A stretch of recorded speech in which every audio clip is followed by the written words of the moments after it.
Ready to throw away your date for him?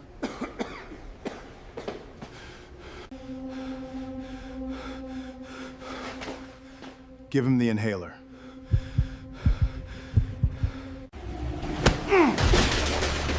He touched us first.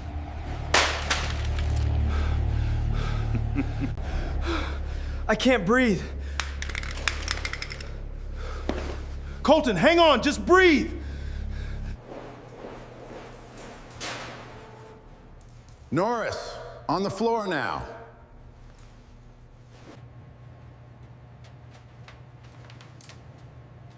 I did not throw a punch.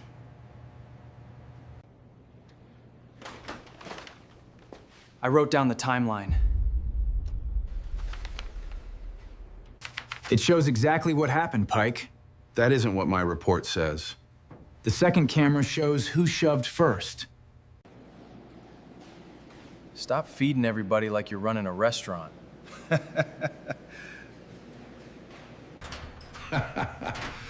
31 days.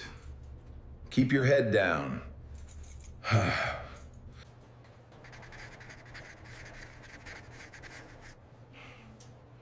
One more day closer, Evelyn. Harold Norris had only 31 days left. 31 mornings of waking before the lights snapped on. 31 breakfast trays. 31 counts, 31 nights on a thin mattress. 31 chances to keep his head down until the gate finally opened and the world let him breathe without permission. He had marked every day on the inside cover of a paperback cookbook from the prison library. Not with a dramatic X, and not with some speech about freedom. Just one small pencil line after dinner, pressed softly into the page so the guards would not call it damage to state property. Harold was not a young man trying to prove anything. He was 54 years old, with a stiff knee, a beard gone silver at the chin, and hands that looked as if they had spent their whole life either fixing something or feeding someone. He had survived 17 months in North Harlan Correctional by following 3 rules. Do not borrow. Do not gamble. Do not become part of someone else's trouble. Those rules had kept his disciplinary record clean. That clean record mattered. It meant his release date was real, not a hope the prison could snatch back with one report. It meant he might still have a chance at the little room his sister had promised over her garage. The dishwashing job a church friend had said might be waiting, and the old dream he barely let himself touch anymore. That dream had a name, Evelyn's Table. It was supposed to be a restaurant once, not fancy. Harold had never wanted white tablecloths or tiny plates arranged like artwork. He wanted a room with old wooden chairs, good coffee, chicken soup that tasted like somebody had stayed up early for you, cornbread with the edges just dark enough, and a chalkboard menu written by hand. Evelyn had drawn the first sign on a sheet of butcher paper years before he ever saw a cell. The letters were uneven because she had been laughing while she wrote them. She said a place called Evelyn's Table would have to mean something. It could not just be a business. It had to be the kind of room where a tired person could sit down and remember that they were still worth serving. Then Evelyn got sick. The savings went first. The second car went next. The lease Harold had been saving for disappeared under copays, prescriptions, late fees, and the quiet expenses people do not talk about when they talk about illness. Gas to appointments, food that went bad because nobody had time to cook, wages lost to waiting rooms, parking at the hospital. After she died, Harold tried to stay upright. He worked mornings at a bakery and nights cleaning a school cafeteria. He kept Evelyn's recipe notebook wrapped in a dish towel on the top shelf of his closet, as if dust alone could insult it. He paid what he could and ignored what he could not. And then came the mistake. It was not a grand crime. It was not planned by a clever man. It was small, desperate, and stupid, in the way shame often is. A man Harold knew from an old catering job offered him cash to drive a van across town after midnight. Restaurant equipment, the man said, nothing dangerous, just a delivery for someone who did not want paperwork. Harold knew enough to say No, that was the part that sat in him like a stone. He had not been tricked by a genius. He had not been forced at gunpoint. He had stood beside the van, touched the cold metal of the door handle, thought of the overdue notice folded in his kitchen drawer, thought of Evelyn's headstone still not paid for, and decided not to ask the question whose answer he already feared. The equipment had been stolen from a community center kitchen. By morning, Harold was in handcuffs. By winter, he was standing before a judge saying guilty, because it was true. He did not steal the ovens himself, but he had helped move them.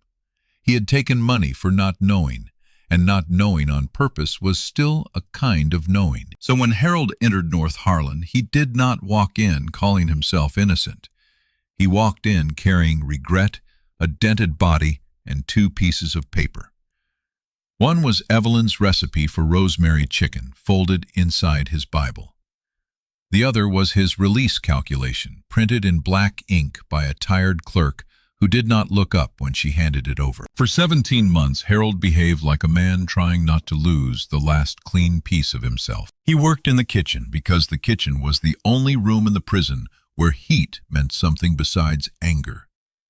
The food was heavy pale and counted by scoop, but there were still onions to chack, trays to stack, steam rising from industrial pans, and the strange comfort of being useful before sunrise. The other men learned quickly that Harold was not weak, but he was not hunting for rank either.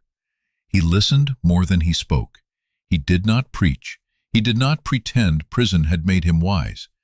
If a new man stood frozen with a tray, Harold might tip his head toward an empty seat. If somebody had trouble reading a form, Harold might explain it without making the man feel small. If the kitchen crew burned the rice, he could somehow talk them through saving it. Small things mattered in North Harlan. A spoonful of sugar hidden in a paper napkin. A warning about which phones swallowed money. A reminder not to leave shower shoes unattended. A half packet of salt given to a man whose hands shook after a bad call home. Harold gave those things away carefully. He knew kindness could be mistaken for invitation. He knew being useful could make a man valuable, and being valuable could make him trapped. So he kept boundaries. He fed people when he could, but he did not become anybody's father. Then Colton arrived. The first time Harold saw him, the boy was standing in the intake line with his state-issued clothes hanging loose and his eyes fixed on the floor as if the floor had instructions written on it. He was 22, maybe 23, with narrow shoulders, a face too pale under the fluorescent lights, and a small tremor in his right hand that he tried to hide by gripping his blanket roll. North Harlan noticed him immediately. Prisons notice softness, the way cold finds cracks in a window. Colton did not know where to stand. He apologized when a man bumped into him. He thanked the officer who snapped at him to move faster. At dinner, he held his tray with both hands and looked at the tables as if choosing wrong might set off an alarm. Harold watched from the kitchen pass-through, a scoop in his hand, while 2 inmates at the back table leaned toward each other. One of them was Ray Bell, a heavy-shouldered man with a shaved head and a habit of smiling only after someone else had become uncomfortable. Ray had 3 months left and carried himself as if the prison were borrowing the building from him. The other was Lenny Pike, not related to any officer, despite the shared name, a narrow man with quick eyes and a laugh that never reached his mouth. Ray saw Colton's shaking hand. Lenny saw the extra milk carton on Colton's tray. Harold saw both of them seen. He told himself it was not his business. That was the rule. 31 days left, soon to be 30. Let the kid learn. Let someone closer to his bunk handle it. Let the officers do the job printed on their shirts. But the officers were talking near the door, and Colton was still standing there, and the room had gone into that quiet little adjustment a room makes when it is waiting to see whether cruelty will be allowed. Harold set the scoop down. He came around from behind the serving line, wiped his hands on his apron, and walked toward the boy, with the calm pace of a man who had not decided to be brave. He simply looked at the empty seat across from him and told Colton in a voice low enough to avoid performance that there was room at his table. Colton looked up startled, and for 1 second his face showed such naked relief that Harold almost resented him for it. Relief can be a burden when you're trying not to be responsible. They sat across from each other while noise returned to the room. Harold did not ask what Colton had done. In prison, that question was either rude, dangerous, or useless. Instead, he slid his unopened milk carton across the table and told him the bread was better if he saved it for later, because hunger came back hardest after lights out. Colton tried to refuse the milk. Harold did not let him turn it into a ceremony. He just said the kitchen gave him too much dairy and went back to his own tray. That was the first thing he gave away. It was not much, at least, not outside. Outside, a milk carton was nothing. A child forgot one in a lunchbox. A diner threw them out by the crate. But inside North Harlan, food had weight beyond calories. It was barter. It was comfort. It was proof that the day had handed you something and not only taken. By the end of the week, Harold was giving Colton half his bread at dinner and a spoonful of peanut butter from the kitchen worker's allotment when he could manage it without stealing. Colton ate like someone who had been sick before prison and frightened since he arrived. He tried to make each bite quiet, but hunger has its own sound. Harold told himself he was only helping the boy get steady. Then one night during count, Colton started coughing so hard he had to sit on the floor beside his bunk. Not a dramatic cough, a dry, strangled fight for air that made his shoulders jerk. The men nearby complained because the sound disturbed the little sleep they could get. An officer looked through the bars, told him to put in a medical slip, and walked on. Harold was 3 cells down. He could have stayed on his bunk. He could have remembered his release date. He could have let the prison be the prison. Instead, he called out until the officer came back. That was the first time Officer Darrell Pike said Harold's name like a warning. Pike was a broad man with a neat mustache and the patient irritation of someone who believed every request was manipulation. He had worked at North Harlan for 11 years, long enough to know how to sound procedural while doing very little. He reminded Harold that medical slips were the proper channel and that shouting during count could earn a report. Harold answered carefully. He did not accuse. He did not raise his voice.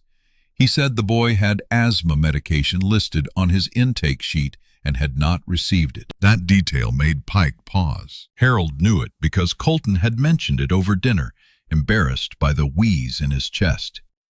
He had been approved for an inhaler during intake, but the clinic was backed up, and paperwork inside a prison could move slower than a man losing breath. Pike looked annoyed that the fact existed. He called medical only after another inmate shouted that nobody wanted to listen to a kid die all night. Colton got his inhaler near midnight. The next morning, Harold was called to the unit desk and told he had become disruptive. No formal ticket, not yet, just a warning placed in the air where it could follow him. 30 days left. Harold returned to the kitchen and chopped onions until his eyes watered for a reason he could blame on the knife. After that, Colton attached himself to Harold in small, careful ways. He did not crowd him. He did not ask for protection outright. He simply appeared where Harold could see him, carrying his tray to the same table standing near him in the pill line, asking quiet questions about rules that other men pretended they had been born knowing. Harold answered what he had to. He told Colton never to flash commissary, never to discuss family money, never to say he was scared where the wrong people could hear it. He explained that silence was useful, but silence could also make a man look available. He taught him how to fold his blanket tight enough to avoid attention during inspection. He told him which officer actually read request forms and which one used them to line a drawer. Colton listened with the focus of someone trying to memorize another language. He had been sentenced to 8 months for possession and a stolen car charge connected to a night he barely remembered. He did not say much about it. Harold gathered the story in pieces. pills after a shoulder injury, then stronger pills, then a group of friends who were not friends, then one borrowed car that was not borrowed at all. Nobody had been hurt, thank God, but the judge had looked at Colton's record of failed treatment and decided consequences might do what mercy had not. Colton accepted the sentence in the strange, flat way of young people who believe their future has already been spent. He never mentioned his father. He mentioned his mother once, in past tense, and stopped eating after that. He mentioned a sister who no longer took his calls. He said there were people outside who would rather he disappear for a while, and he said it without bitterness, which made it worse. One afternoon, Harold saw him with a letter in his hand. The envelope was thick, cream-colored, and torn open too neatly to be prison mail from a girlfriend or cousin. Across the top corner was the faint blue outline of a government seal, but Colton folded it away before Harold could read more. Harold did not ask. The next day, Colton threw the envelope in the trash and kept only the blank inside page, which he used to write a commissary list he could not afford. Harold noticed because men who have lost things learn the value of paper. There were other clues, all of them small and easy to miss. Colton knew words like appropriation and subcommittee, but did not know how to clean a mop bucket. He had the guarded politeness of someone raised around important rooms, yet he flinched when anyone called him rich.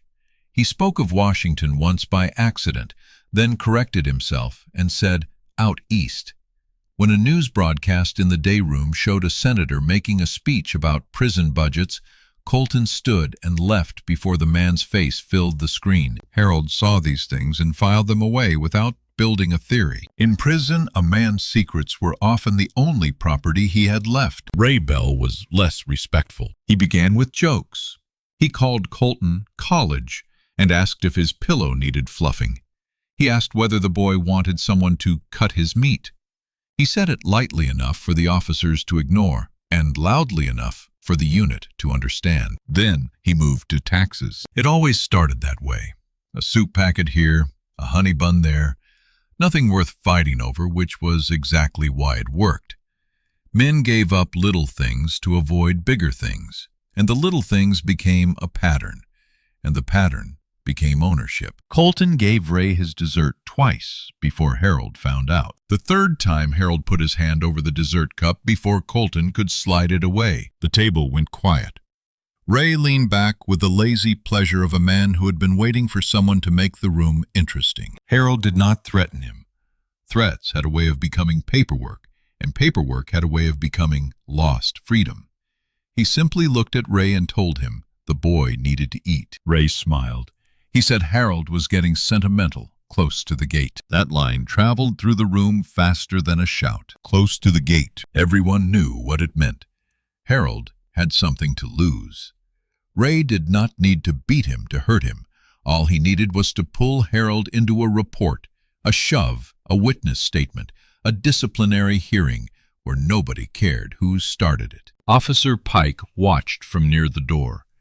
He saw enough to understand the shape of the moment and not enough officially to intervene. Harold lifted the dessert cup, peeled back the lid, and set it in front of Colton. Then he took his own cup and slid it across to Ray. It was a strange surrender, but not the one Ray wanted. The room knew it. Ray wanted fear. Harold gave him pudding. Ray wanted Colton's obedience.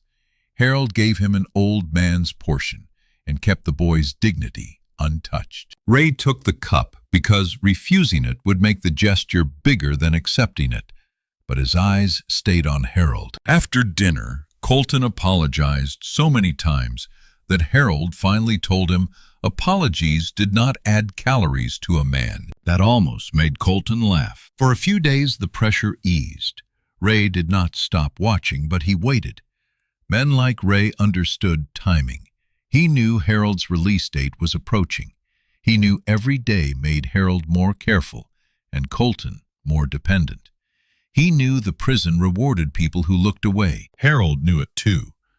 Each morning he woke with a private argument already underway. Evelyn would have fed the boy. Evelyn would also have wanted Harold home. That was the hard part. Love did not always point in one simple direction. Evelyn had spent the last months of her life making Harold promise he would not disappear into grief after she was gone. She had asked him to cook again, to serve again, to open the place even if it had to be smaller than they dreamed.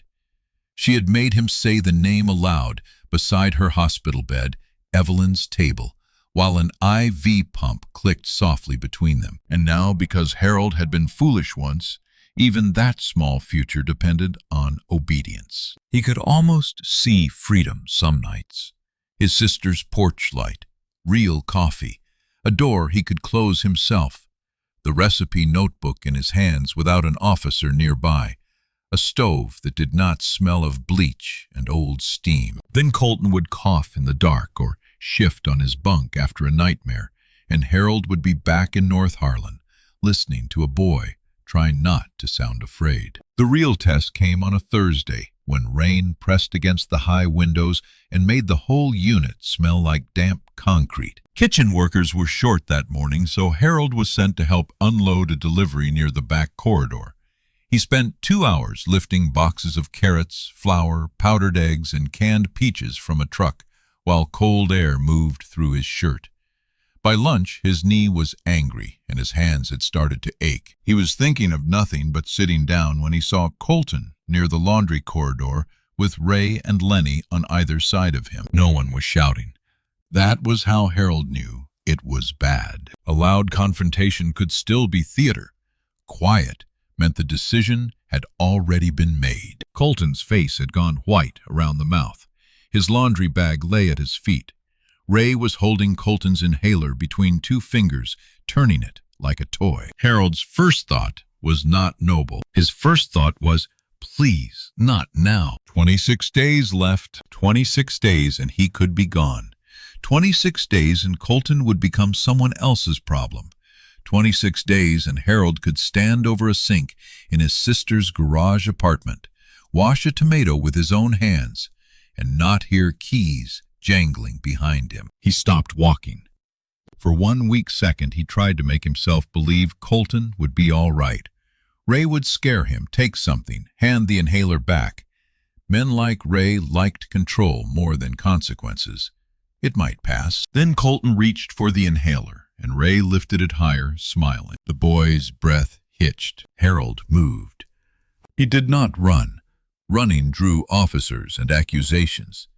He walked straight down the corridor, set the delivery clipboard on a laundry cart as he passed, and said Ray's name with the tired firmness of a man calling someone away from a hot stove. Ray turned slowly. Harold told him to give the inhaler back. Ray asked whether Harold was ready to throw away his date for a junkie he barely knew. The words landed exactly where they were aimed. Harold felt them in his chest, not because they were clever, but because they were close enough to truth to hurt.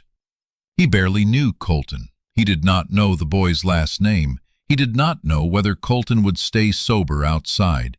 He did not know whether kindness would be wasted. But he knew what it looked like when a man needed air. Harold stepped between them. Lenny shoved him first. Not hard enough to break bone, just enough to create a story. Harold stumbled into the laundry cart. The clipboard clattered to the floor. Ray said something about Harold putting hands on him, even though Harold had not.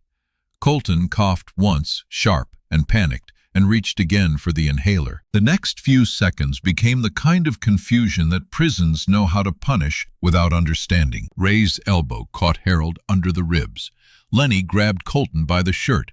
Harold hooked one arm around the laundry cart to keep from falling, then used his body to block Colton from being dragged into the blind corner near the supply closet. He did not swing. He did not curse.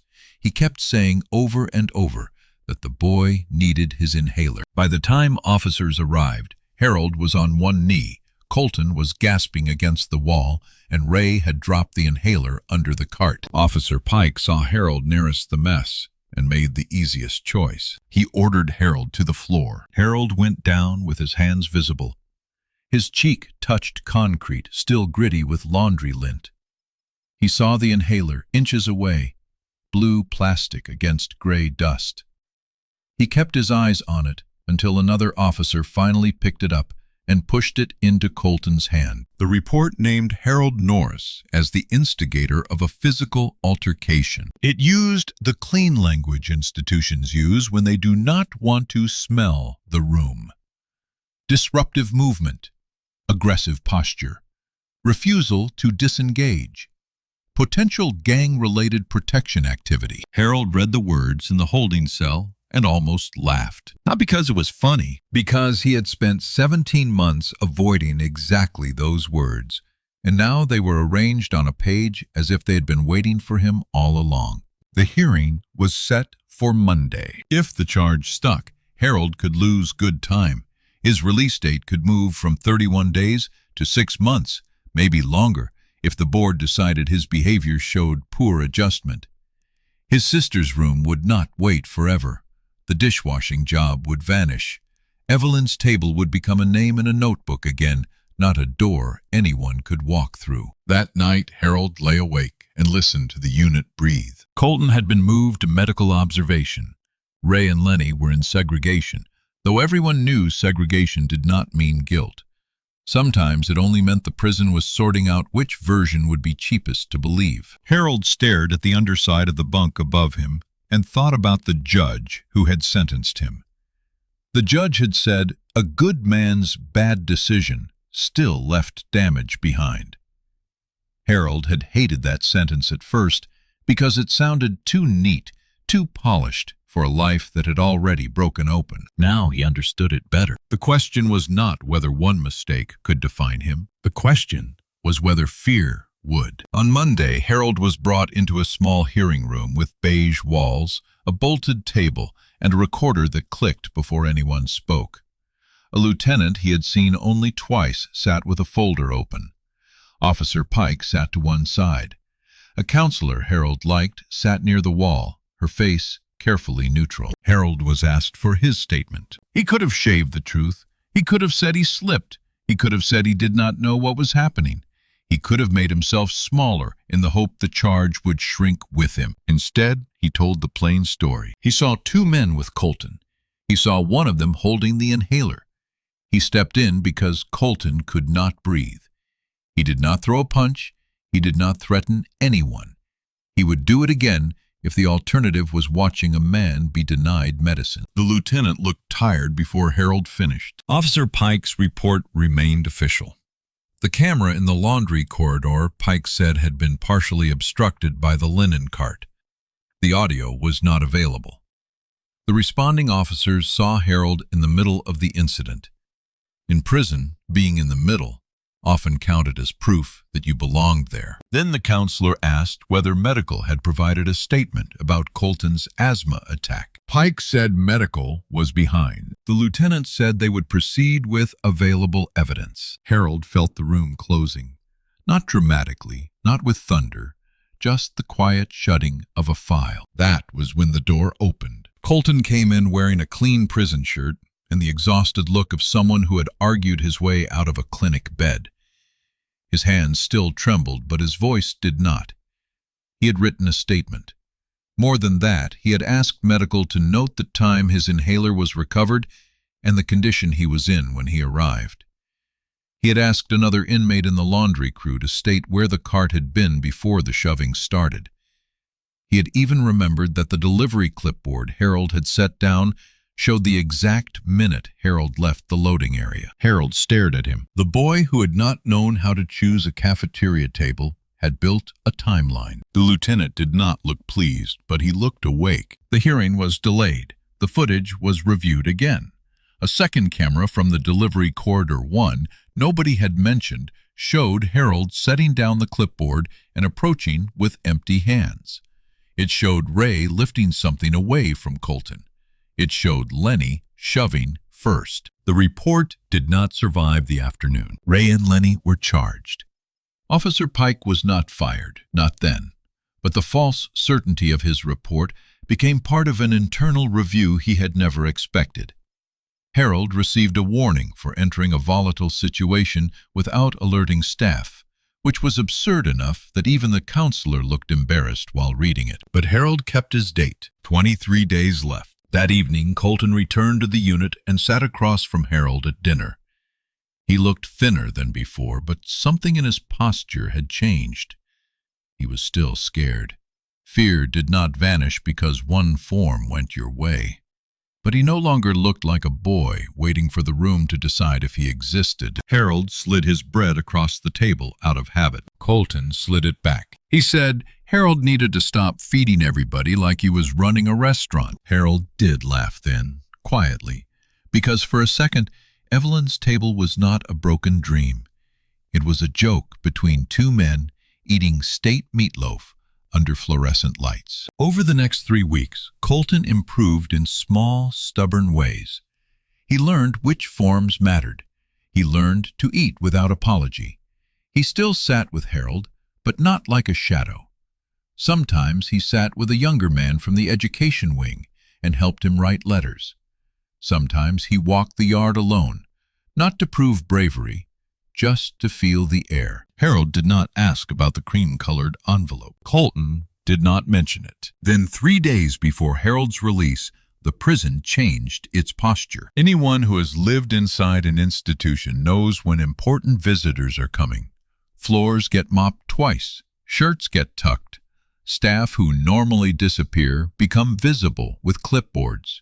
Men are told to keep moving, keep quiet, keep the day looking manageable. North Harlan smelled like bleach and nervous coffee by 9 in the morning. Harold was in the kitchen rolling biscuit dough with a plastic cylinder that had never been sharp enough to be called a pin, when the food service manager told him to report to the deputy warden's office after lunch. Harold thought of Officer Pike's report. He thought of paperwork, waking up late. He thought of freedom moving away again. The walk to the administrative wing felt longer than it was. The deputy warden's office had a real rug, 2 framed certificates, and a window that looked toward the parking lot instead of the yard. Colton was already there when Harold entered. He stood near the bookcase in a pressed prison uniform, his hair damp from a hurried shower, his face tight with an emotion Harold could not name without making it smaller. Beside him stood a man Harold recognized only after his mind rejected the recognition twice. Senator Elias Varden. His face had been on the dayroom television more times than Harold could count. Gray hair, square jaw, expensive suit. The kind of calm that came from years of people lowering their voices when he entered. He chaired committees, gave speeches, argued about budgets, and appeared in campaign ads beside factory workers and veterans and school children in bright gymnasiums. In the deputy warden's office, he did not look like a campaign ad. He looked like a father who had slept badly. Colton's last name, Harold, learned in that room was Varden. Colton James Varden, the senator's only son. He had used his mother's family name during intake because he did not want to become currency inside the prison. The warden had known a few administrators had known, and almost no one else. Harold understood all at once why Colton had hidden the letters, why the news broadcast had driven him out of the day room, why his politeness carried the bruise of public rooms, why shame had sat on him differently from fear. Senator Varden thanked Harold with the practiced beginning of a public man, then stopped. The practiced words did not fit. He looked down at his hands, adjusted nothing, and began again. He said his son was alive and breathing because Harold had acted when paid staff hesitated. Harold did not know what to do with that. Praise made him more uncomfortable than threat. Threats had rules. Praise wanted him to become someone cleaner than he was. So he told the senator the truth. Colton had helped save his own record. Colton had built the timeline. Colton had stood in the hearing room with his hands shaking and told the truth. The senator looked at his son then, and the look was not political. It carried pride, guilt, fear, and the stunned recognition of a parent seeing strength in a place where he had only imagined failure. He asked Harold what he could do for him. There it was. The sentence men dream of hearing when they have nothing. Harold thought of his sister's garage room, the job that might vanish, the old debts, the restaurant sign Evelyn had drawn, the headstone paid off one humiliating month at a time. He thought of his prison wages, saved so carefully they could barely buy work boots. He thought of all the ways a senator could open doors that stayed locked for men with felony records. For a moment, need rose in him so sharply he almost spoke from it. Then he looked at Colton. He remembered the boy, standing in the intake line, staring at the floor. He remembered the inhaler under the laundry cart.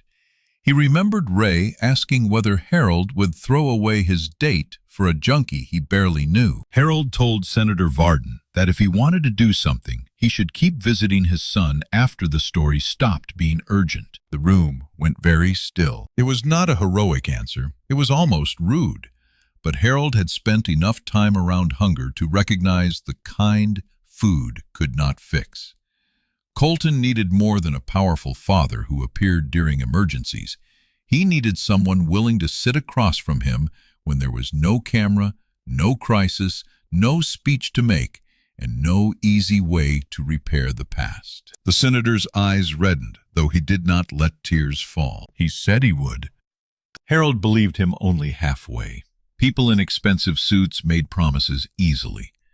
But Colton looked at the floor again, and this time the floor did not seem to be swallowing him. 3 days later, Harold Norris walked out of North Harlan with a clear plastic bag of belongings, $47.16, a release packet, a bus voucher, and Evelyn's rosemary chicken recipe, folded into the cookbook he had been allowed to keep. Freedom did not feel like music. It felt like sunlight too wide for his eyes. His sister Marlene cried when she hugged him, then pretended she had not by complaining that he was thinner than a rake handle.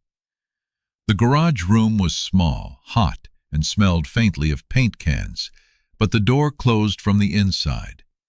Harold stood there alone the first night and turned the knob 3 times just because he could. The world outside had not paused for him. His old landlord had rented to someone else. The bakery where he once worked had changed owners. The church friend who had mentioned dishwashing apologized into the phone because the position had gone to a nephew. Applications asked about convictions in polite language. Managers smiled until the background check returned. Some stopped calling. Some said insurance was complicated. Some said they admired second chances, but their customers had expectations. Harold learned that prison did not end at the gate. It followed in forms, pauses, lowered voices, and the sudden warmth of people who wanted to sound kind while saying no. For 2 weeks, he took whatever work came. He scrubbed grease traps behind a bowling alley. He unloaded produce before dawn for cash. He fixed a church freezer for less than the job was worth because the pastor had once brought Evelyn's soup. At night, he sat at Marlene's small kitchen table and copied recipes from memory into a spiral notebook, adjusting them for portions he could not afford to cook. Evelyn's table became an ache he visited after everyone else went to bed. One afternoon, a black car pulled up outside Marlene's house. Harold saw it through the garage window and felt his stomach tighten before he recognized the woman stepping out. She was not police. She was Senator Varden's district director, a compact woman named Leona Pierce, who carried a leather folder and looked as if she could make a room behave without raising her voice. Harold almost did not answer the door. Pride is not always noble.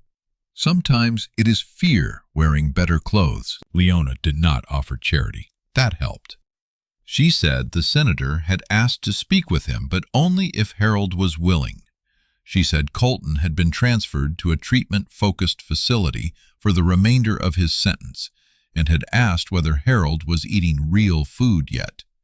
She said this with a dry little smile that made Harold trust her more than if she had sounded sentimental. Harold told her he was eating enough. Marlene from the kitchen said that was a lie. That was how Harold ended up 2 days later in Senator Varden's district office, wearing borrowed dress shoes that pinched his toes and carrying Evelyn's recipe notebook in a grocery bag, because he did not own a briefcase. The senator did not sit behind his desk. He sat at a round table with coffee already poured. Harold noticed that. Power chooses furniture carefully when it wants to be understood. Varden told him he had kept visiting Colton. He did not say it as proof, He said it like a report he owed. Colton was angry some days, quiet on others. He was entering treatment. He had written Harold a letter but had not mailed it because he thought it sounded stupid. He had gained 4 pounds. He was reading again. Harold listened with his hands around the paper cup. Then the senator opened a folder. He had learned through Colton and Leona and a little careful asking about Evelyn's table. He knew Harold had worked kitchens for most of his life. He knew about the community center theft, and he did not soften it. He knew Harold had pled guilty, served his sentence, protected his son, and walked out with no realistic path to the work he actually knew how to do. Varden said he could write a personal check by lunch if Harold wanted one. Harold's answer came faster than he expected. It was not because he did not need money. He needed it badly. It was because a check from a senator could become a story people told wrong. It could turn Colton into a favor. It could turn Harold's act in the laundry corridor into a transaction with delayed payment. It could put Evelyn's name on a door that felt bought instead of built. Leona nodded slightly as if she had hoped he would say that. Then she slid a different proposal across the table. The city had an old diner on Mercer Street, closed for 5 years, owned by a development trust, after the previous owner died without family.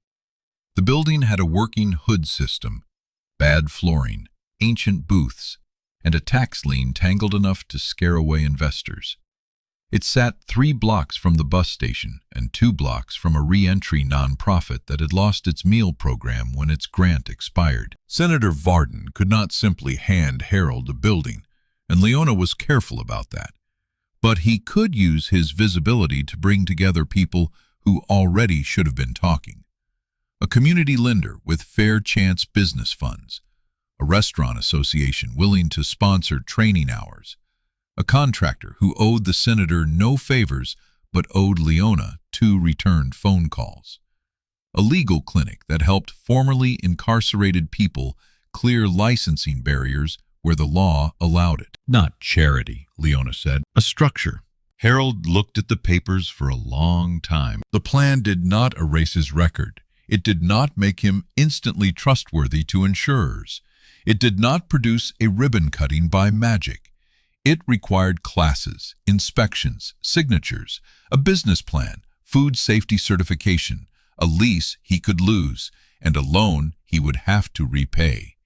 It required Harold to stand in rooms where people would know exactly where he had been. It was not a miracle. That was why he could accept it. He told them the restaurant would not be named after him. It would be Evelyn's Table, or it would be nothing.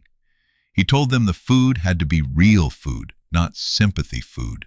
He told them if they wanted a re-entry angle, they needed wages, training, and standards, not speeches about redemption over underpaid labor. He told them a man coming out of prison did not need to be patted on the back for burning toast. He needed someone to teach him the station, correct him without humiliating him, pay him on time, and expect him to show up. The senator listened. Leona took notes. For the first time since Evelyn died, Harold felt the dream stand up on its own legs. The building on Mercer Street looked worse in person. The front windows were cloudy with old dust. A faded "open" sign hung crooked in the corner like a joke. The floor tiles near the counter had curled at the edges. One booth had a split in the red vinyl patched with silver tape. In the kitchen, grease from another decade clung to the hood vents, and the walk-in cooler made a sound like a truck failing to start. Harold loved it immediately and tried not to. Loving a broken thing is dangerous when you have no money. It makes you volunteer for pain. Marlene walked through with a notepad and said the place looked like tetanus with a roof. Harold agreed, then stood behind the old counter and touched the stainless steel prep surface. Under the dust, it was solid. Work began slowly. The contractor could not start for 3 weeks, so Harold did what he could. He scraped gum from under tables. He washed walls. He took apart the old menu board and found a child's spelling test from 1998 folded behind it. He cleaned the grill until his shoulders burned. Men from the re-entry nonprofit came by after group meetings to help carry ruined furniture to the alley. Some stayed 10 minutes. Some stayed all afternoon. One of them was Devon, a 29-year-old with a burglary record, a talent for repairing tile, and a habit of assuming correction meant rejection. The first time Harold told him to redo a crooked line of grout, Devon threw the trowel into a bucket and walked outside. Harold let him go. 10 minutes later, he brought 2 cups of coffee to the curb and sat beside him without making the silence a lesson. Devon came back in and redid the tile. Another was Marta, who had served time for writing bad checks after leaving a violent marriage. She could stretch a pot of beans farther than anyone Harold had ever met, but she apologized every time she took up space. Harold put her in charge of inventory because she had the kind of memory that noticed when 6 cans became 5. There was also Reggie, who had been out 9 days and could not stop scanning every doorway. He washed dishes like he expected the plates to accuse him.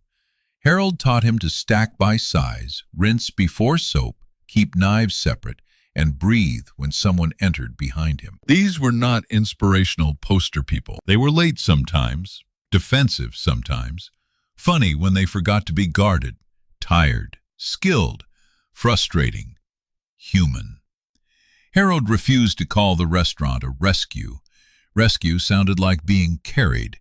He wanted a place where people learned to stand, and where standing came with paychecks, burns schedules, apologies, and the ordinary pride of doing a hard thing well. Senator Varden visited twice during renovation, both times without cameras.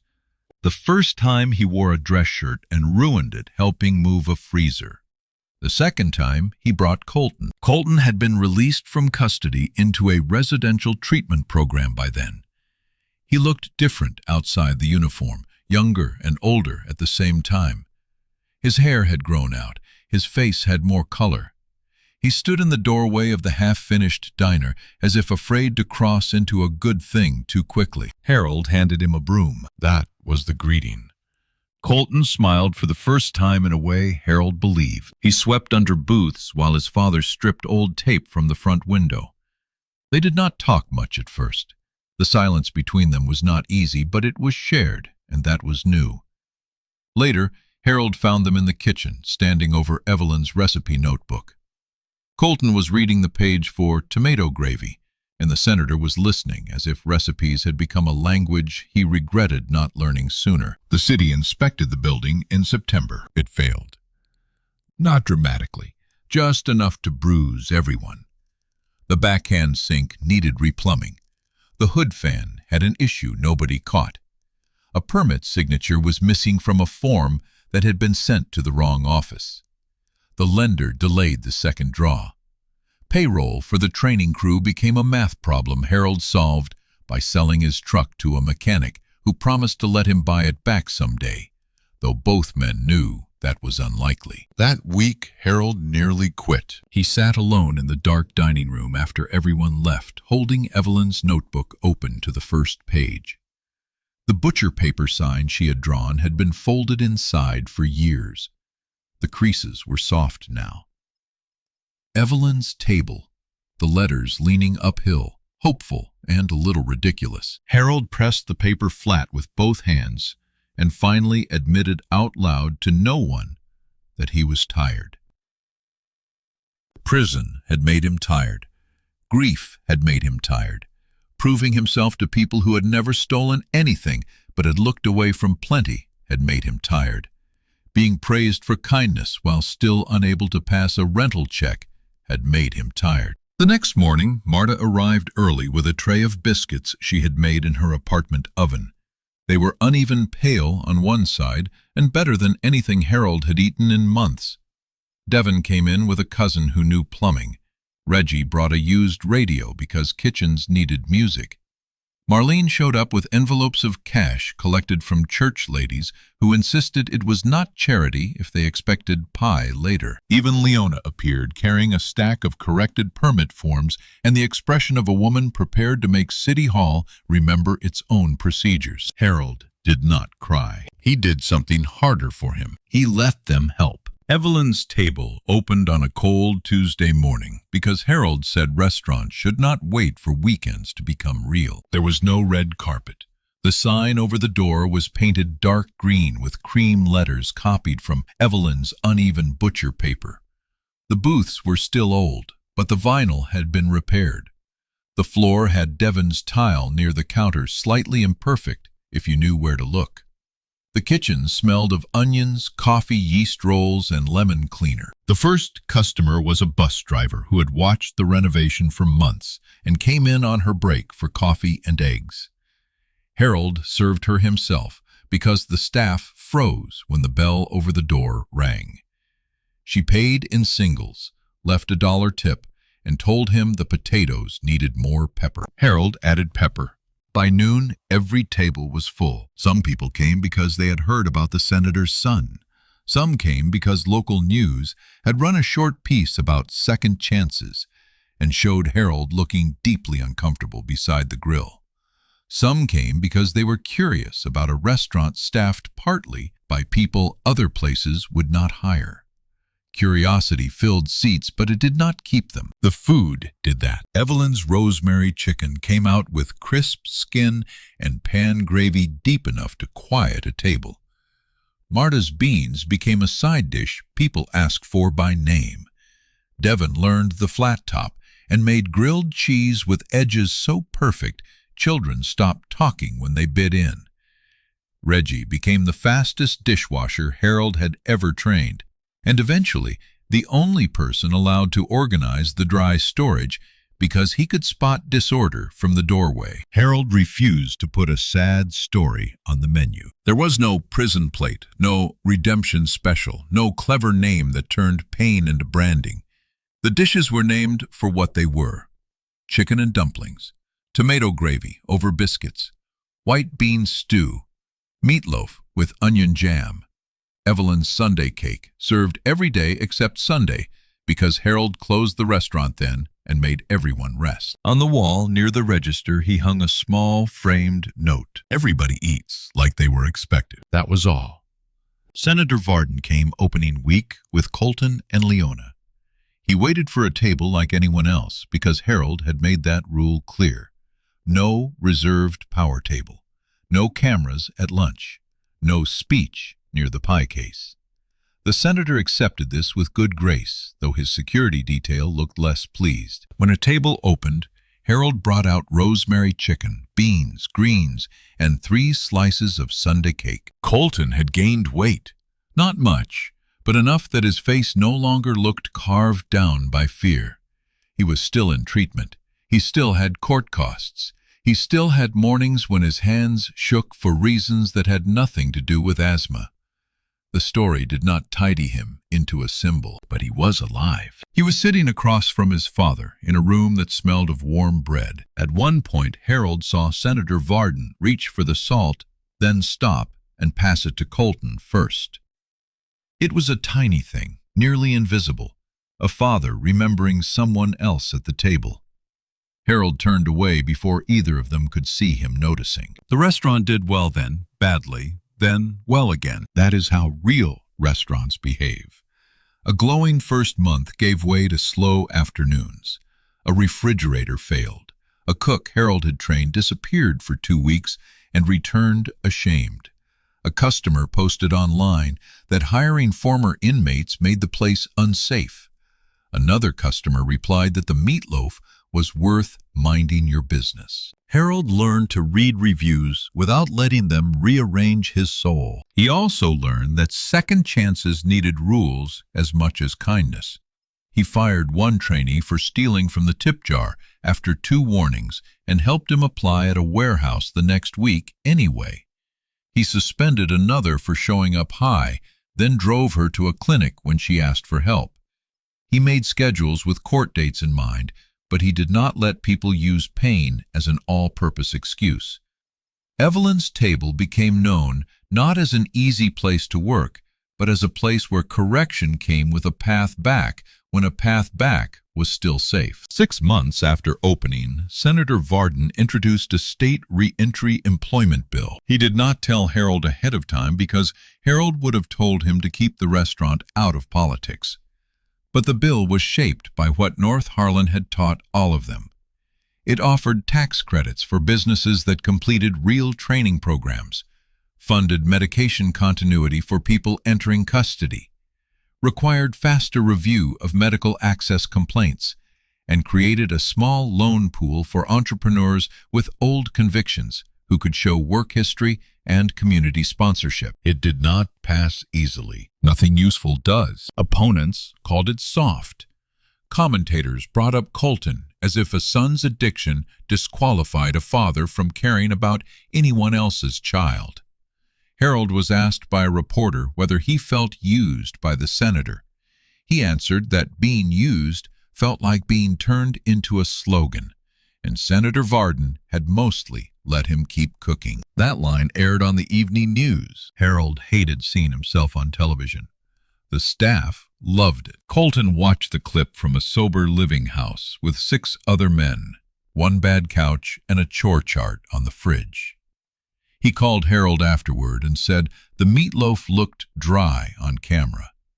Harold told him recovery had clearly damaged his judgment. It became their kind of affection. The bill passed in a narrower vote than the senator wanted, and a wider one than anyone expected. Harold did not attend the signing. He sent Marta and Devin instead because they were the ones who had learned to stand in rooms that used to dismiss them.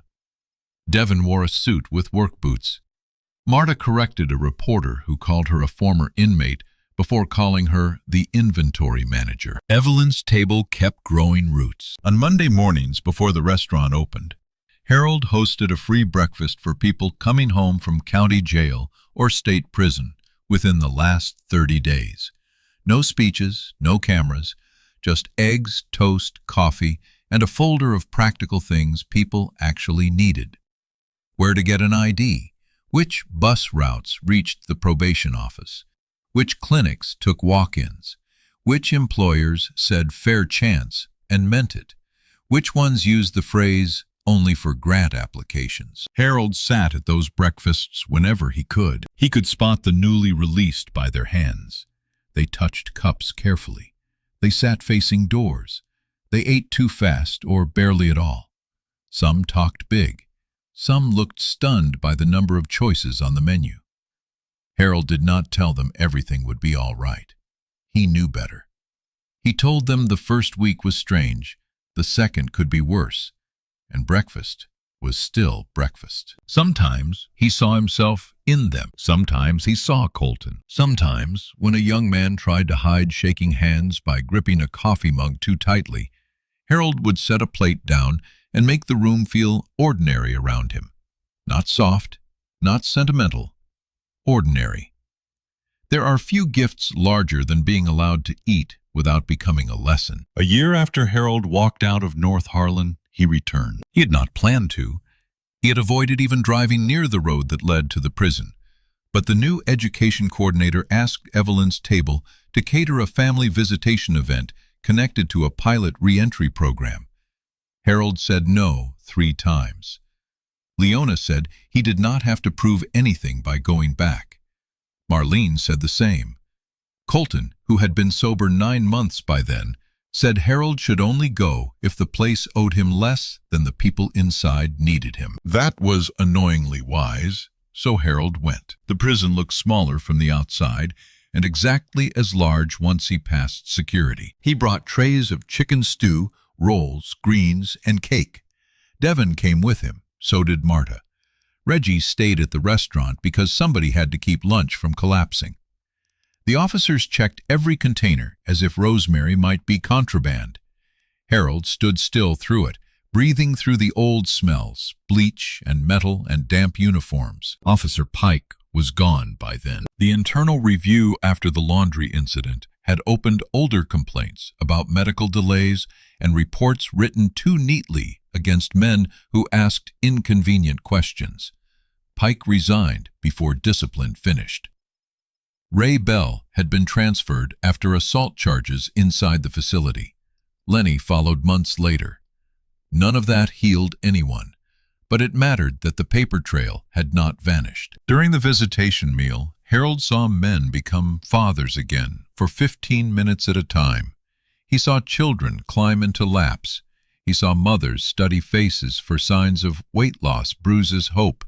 He saw a teenager refuse to hug his father, then take 2 rolls from the tray because anger did not cancel appetite. Near the end, a young inmate approached Harold with an empty plate and asked if there was more stew. He could not have been older than 19. Harold served him the last ladle. The boy said he had heard Harold used to be inside. He said it with that cautious tone people use when asking whether survival is transferable. Harold told him yes. The boy asked whether it got easier outside. Harold wanted to give him a clean answer. He wanted to say yes, because hope should be simple when a man is holding an empty plate. But false hope is just another locked door. So Harold told him it got wider. Not easier right away. Wider. More room to make a mistake and repair it. More room to walk away. More room to find people who knew your worst page and still expected you to write another. The boy nodded, as if he understood only half of that, which was enough for one meal. On the way out, Harold paused near the laundry corridor. He had not meant to. His feet simply slowed. The supply closet door had been repainted. The cart was gone. The camera above the corner had been replaced with a newer one that pointed where the old one should have pointed all along. Devin asked if he was all right. Harold said he was, and for once, that was mostly true. By the 2nd anniversary of Evelyn's table, the restaurant had become busier than Harold could manage alone. Marta was general manager now. Devin ran breakfast. Reggie trained dishwashers with a seriousness that bordered on art. Colton worked there 2 afternoons a week, not because he needed a public redemption story, but because Harold needed someone who could handle the books without pretending numbers were mysterious. Colton had gone back to school part-time. He and his father still had hard days. There were missed calls, arguments, apologies that arrived late, and family dinners where nobody knew whether to mention the past or pass potatoes around it.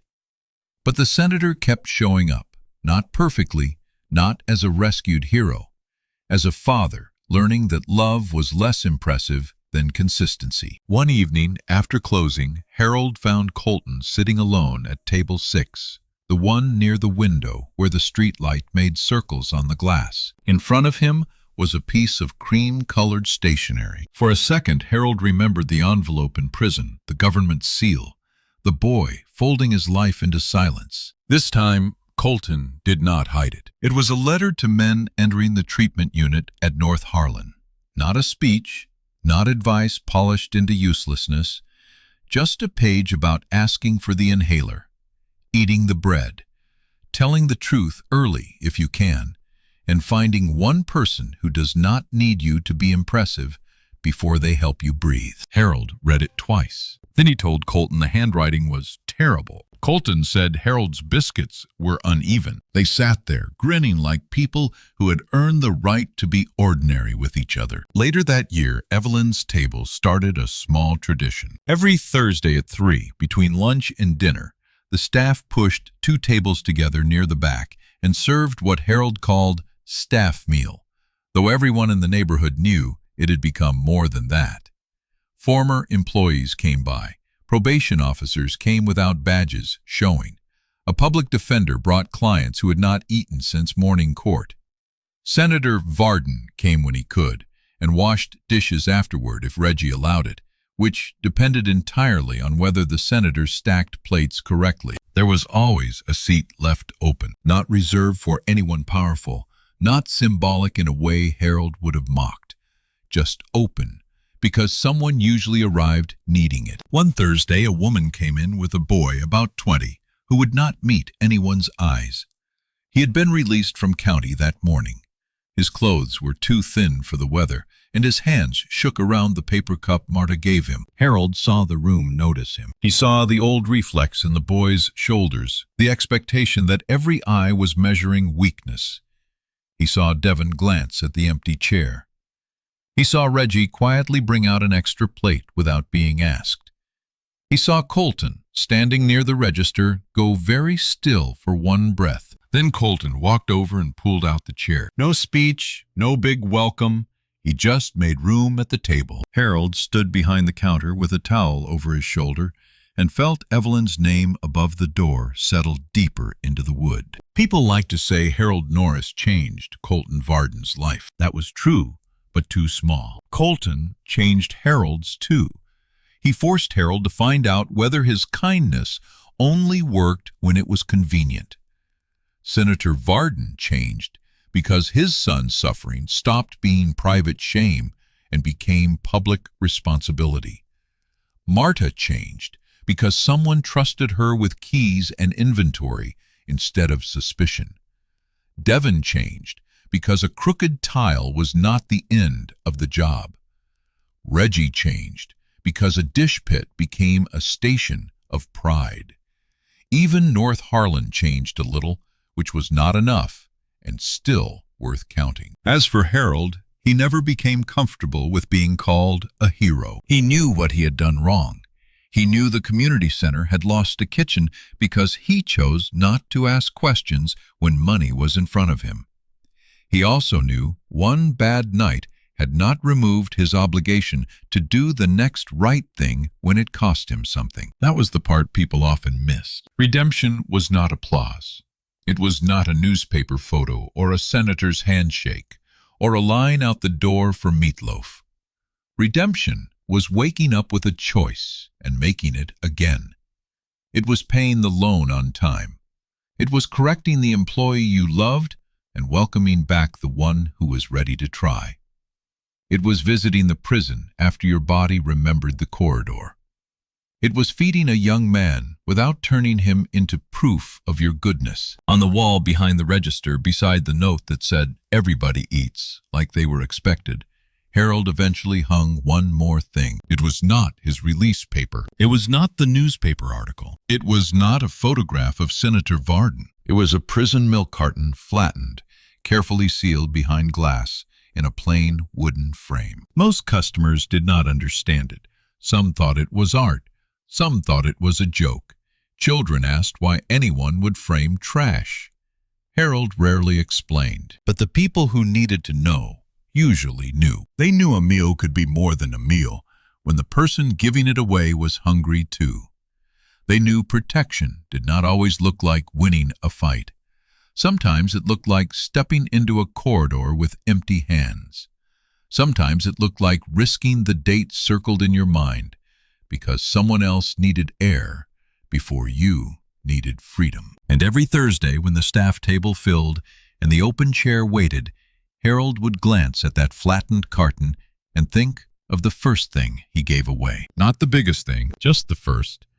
Then the bell over the door would ring. Somebody new would step inside, carrying a little too much past on their shoulders, and Harold Norris would reach for a plate.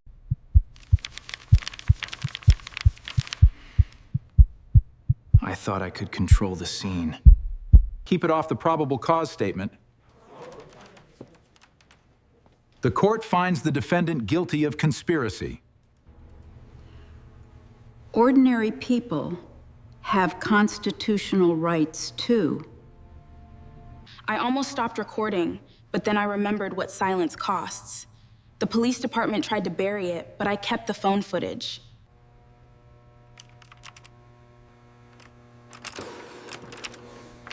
That number felt wrong.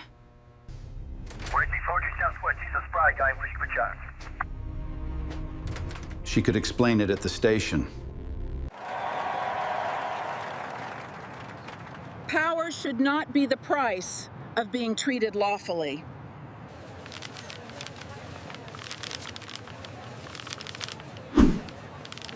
I paid for these.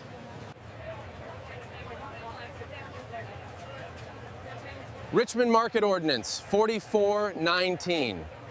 I do not believe that ordinance exists. Put your hands where I can see them.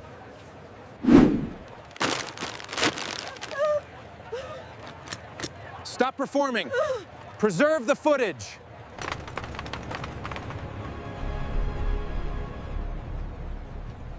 The truth is still here. The Peach rolled under the police cruiser and stayed there long after the crowd had gone quiet. It had fallen from a paper bag in the middle of the farmer's market, bounced once against the asphalt, gathered a little dust along its soft yellow side, and disappeared beneath the front tire of Unit 219. Nobody noticed it at first. People were looking at the woman in handcuffs. They were looking at the young officer whose chest was rising too fast beneath his uniform.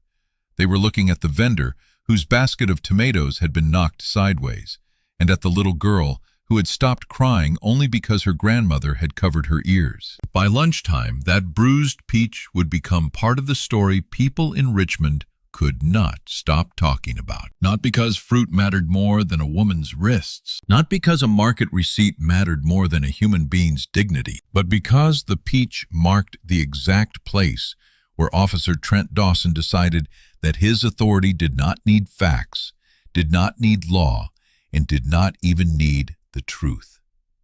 It marked a place where a black woman in a plain linen jacket asked him calmly to name the statute he claimed she had broken. And Trent Dawson, 26 years old, barely 3 years on patrol, son of the city's most protected police chief, gave her a code number that did not exist. He said it with confidence. He said it loudly enough for the phones to catch. He said, Richmond Market Ordinance 44-19 gave him the right to detain anyone who looked like they were disrupting commercial trust. The phrase sounded official.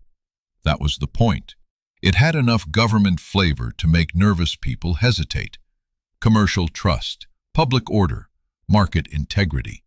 It was the kind of language that can dress up fear until fear looks like policy. But there was no Richmond Market Ordinance 44-19. There was no commercial trust violation. There was no public order offense for carrying peaches after paying for them with exact cash. There was only Officer Trent Dawson, a crowd of witnesses, a vendor holding a receipt, a supervisor who chose loyalty over truth, and a woman named Wanda Wallace, who had spent 22 years in Virginia courtrooms learning that some people lie most boldly when they are certain nobody will make them repeat it under oath. Wanda Wallace was not at the market that morning as a judge. That mattered to her later. She was not wearing a robe.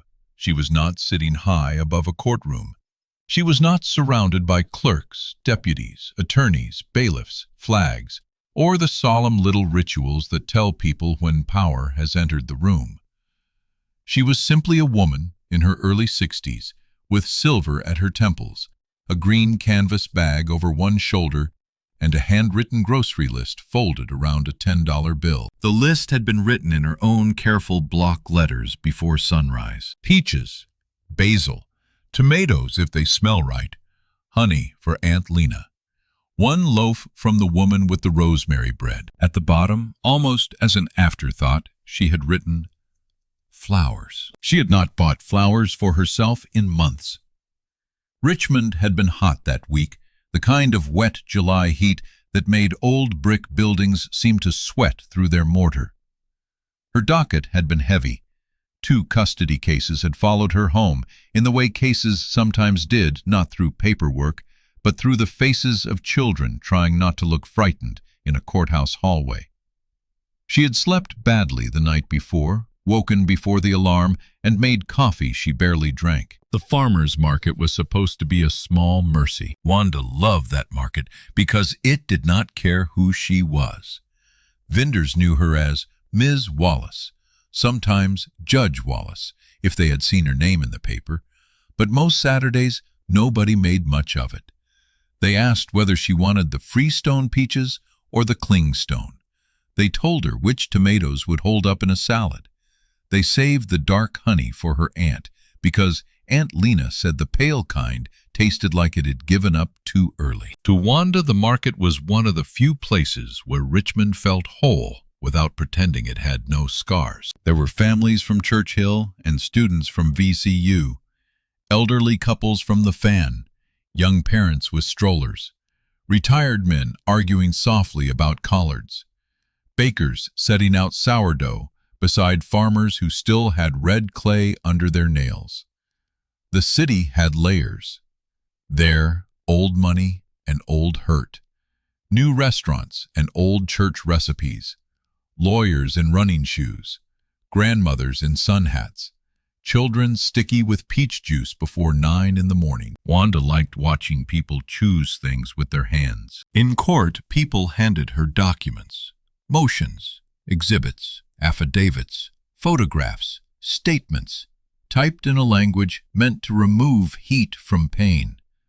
At the market, people lifted cantaloupes, pinched basil, smelled bread, counted change, and made ordinary decisions without asking permission from a system. That morning, she parked 2 blocks away because the closer spaces were already full. She walked slowly, not because she was weak, but because she had learned not to rush through the parts of life that still belonged to her. Her knees reminded her of the years she had spent standing at podiums as a public defender before anyone called her Your Honor. Her right hand ached a little from signing orders late the night before. She carried herself with a kind of calm that did not ask to be noticed. People sometimes mistook that calm for softness. They had done it when she was a young lawyer and opposing counsel called her by her first name, while calling white male attorneys counselor. They had done it when a judge interrupted her argument to ask whether she was sure she understood the rules of evidence, only to have her cite the rule, the exception, and the controlling case without raising her voice. They had done it when she became the first black woman appointed to her division of the Richmond Circuit Court, and a columnist praised her for being surprisingly measured, as if black women were expected to arrive in public life as storms. Wanda had learned early that composure was not the absence of anger. It was the discipline of deciding where the anger would go. Her father had been a postal worker who polished his shoes on Sunday nights even after he retired. Her mother had taught school for 36 years and kept a jar of sharpened pencils on the kitchen table because she believed a dull pencil gave a child one more excuse to feel defeated. Neither of them had used the word dignity as if it were fancy. In their house, dignity meant you ironed your blouse even if nobody at the office respected you. It meant you kept receipts. It meant you remembered names. It meant you did not let somebody else's bad manners teach you to forget who raised you. Those lessons had taken Wanda farther than either parent lived to see. But at the farmer's market, she was not thinking about legacy. She was thinking about peaches. The woman selling them was named Evelyn Brooks, a farmer from Hanover County with forearms strong enough to lift bushels like laundry baskets. Evelyn had known Wanda for years. She knew Wanda liked peaches that still had a little firmness, the kind that could sit on a windowsill for a day before they gave in. She also knew Wanda always paid in cash because Aunt Lena said cards made food feel like a utility bill. Wanda chose 6 peaches and watched Evelyn weigh them on a scale with a cloudy plastic face. The peaches came to $7.80. Wanda gave her $8 and told her to keep the change. Evelyn tucked the bills into a metal cash box and slid a small receipt across the table, mostly out of habit. Wanda folded it once and pushed it into the side pocket of her canvas bag. That receipt would matter later. At the next table, a young woman named Jada Price was selling jars of pepper jelly for her mother's church fundraiser. Jada was 22, soft-spoken with bright beads at the ends of her braids, and the wary politeness of someone who had worked too many customer service jobs. Wanda bought 2 jars from her, one mild and one hot, because Aunt Lena liked to complain that food without heat had no testimony. Jada recognized Wanda, but she did not say it right away. She had been in Wanda's courtroom 2 years earlier, not as a defendant, but as the older sister of a boy who had nearly been swallowed by a charge that looked simple on paper and complicated in life. Wanda had listened longer than the family expected. She had not excused what the boy did, but she had asked questions that made the adults in the room remember he was still a child. Jada remembered that. So when Wanda thanked her for the jelly, Jada smiled in a way that carried more than customer courtesy. She told Wanda her brother was working, now that he had finished his GED, that he still kept the judge's words written on an index card above his desk. Wanda looked down for a second, because praise from people who had been hurt by the system always landed differently than applause at a banquet. She said she was glad to hear it. She did not ask what words. She knew sometimes people needed to keep their own version of mercy private. That was the last peaceful moment before Trent Dawson entered the story. He came from the west end of the market near the food trucks, walking beside another officer who kept a few steps behind him. Trent's uniform was crisp enough to look new, though he had worn it for years. His sunglasses were mirrored. His jaw was clean-shaven.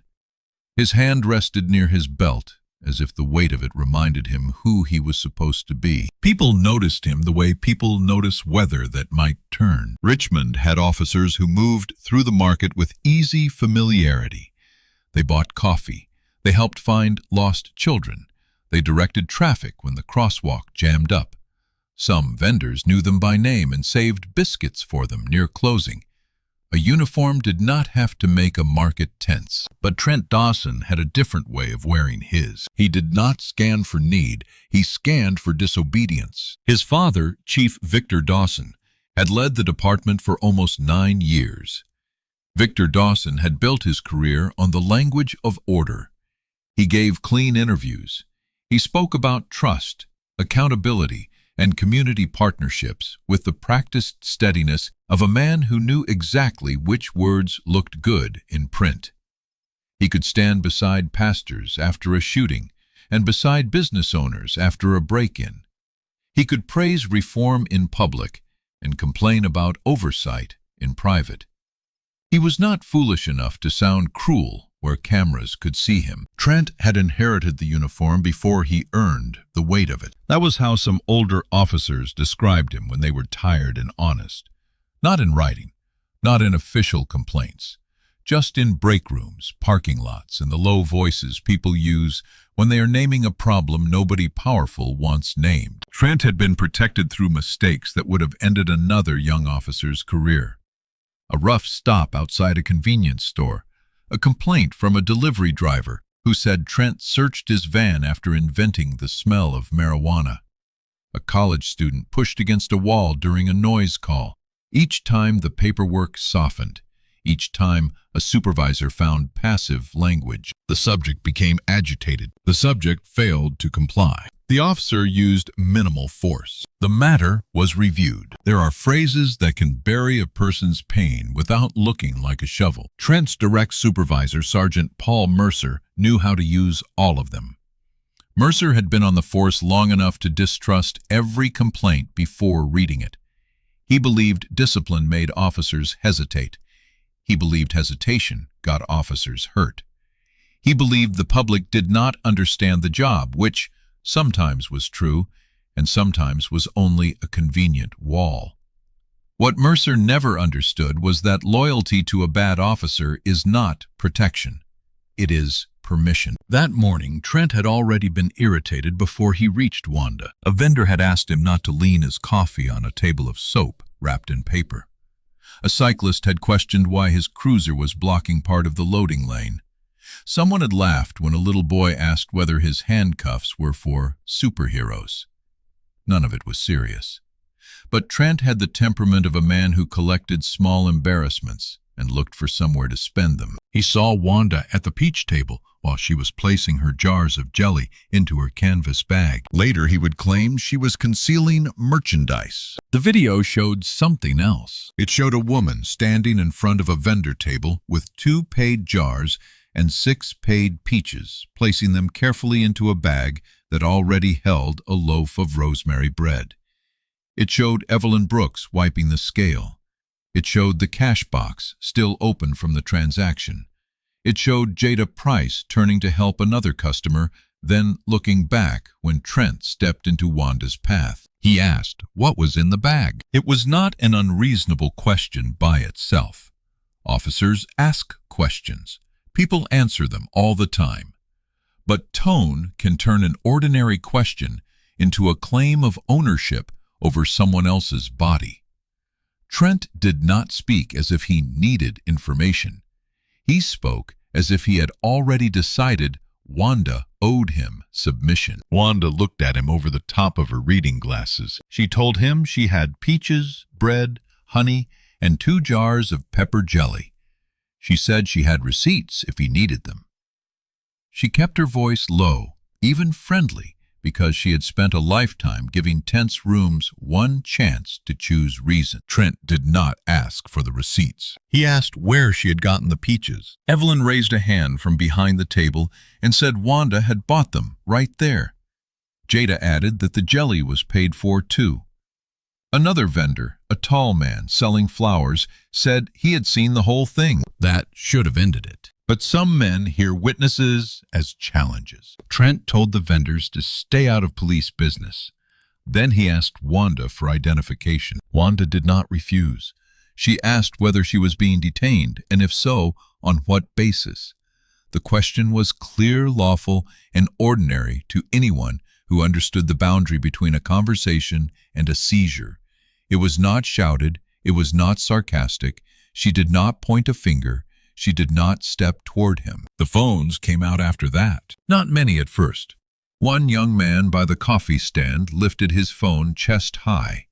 Jada started recording from behind her table, her thumb shaking enough that the first few seconds blurred.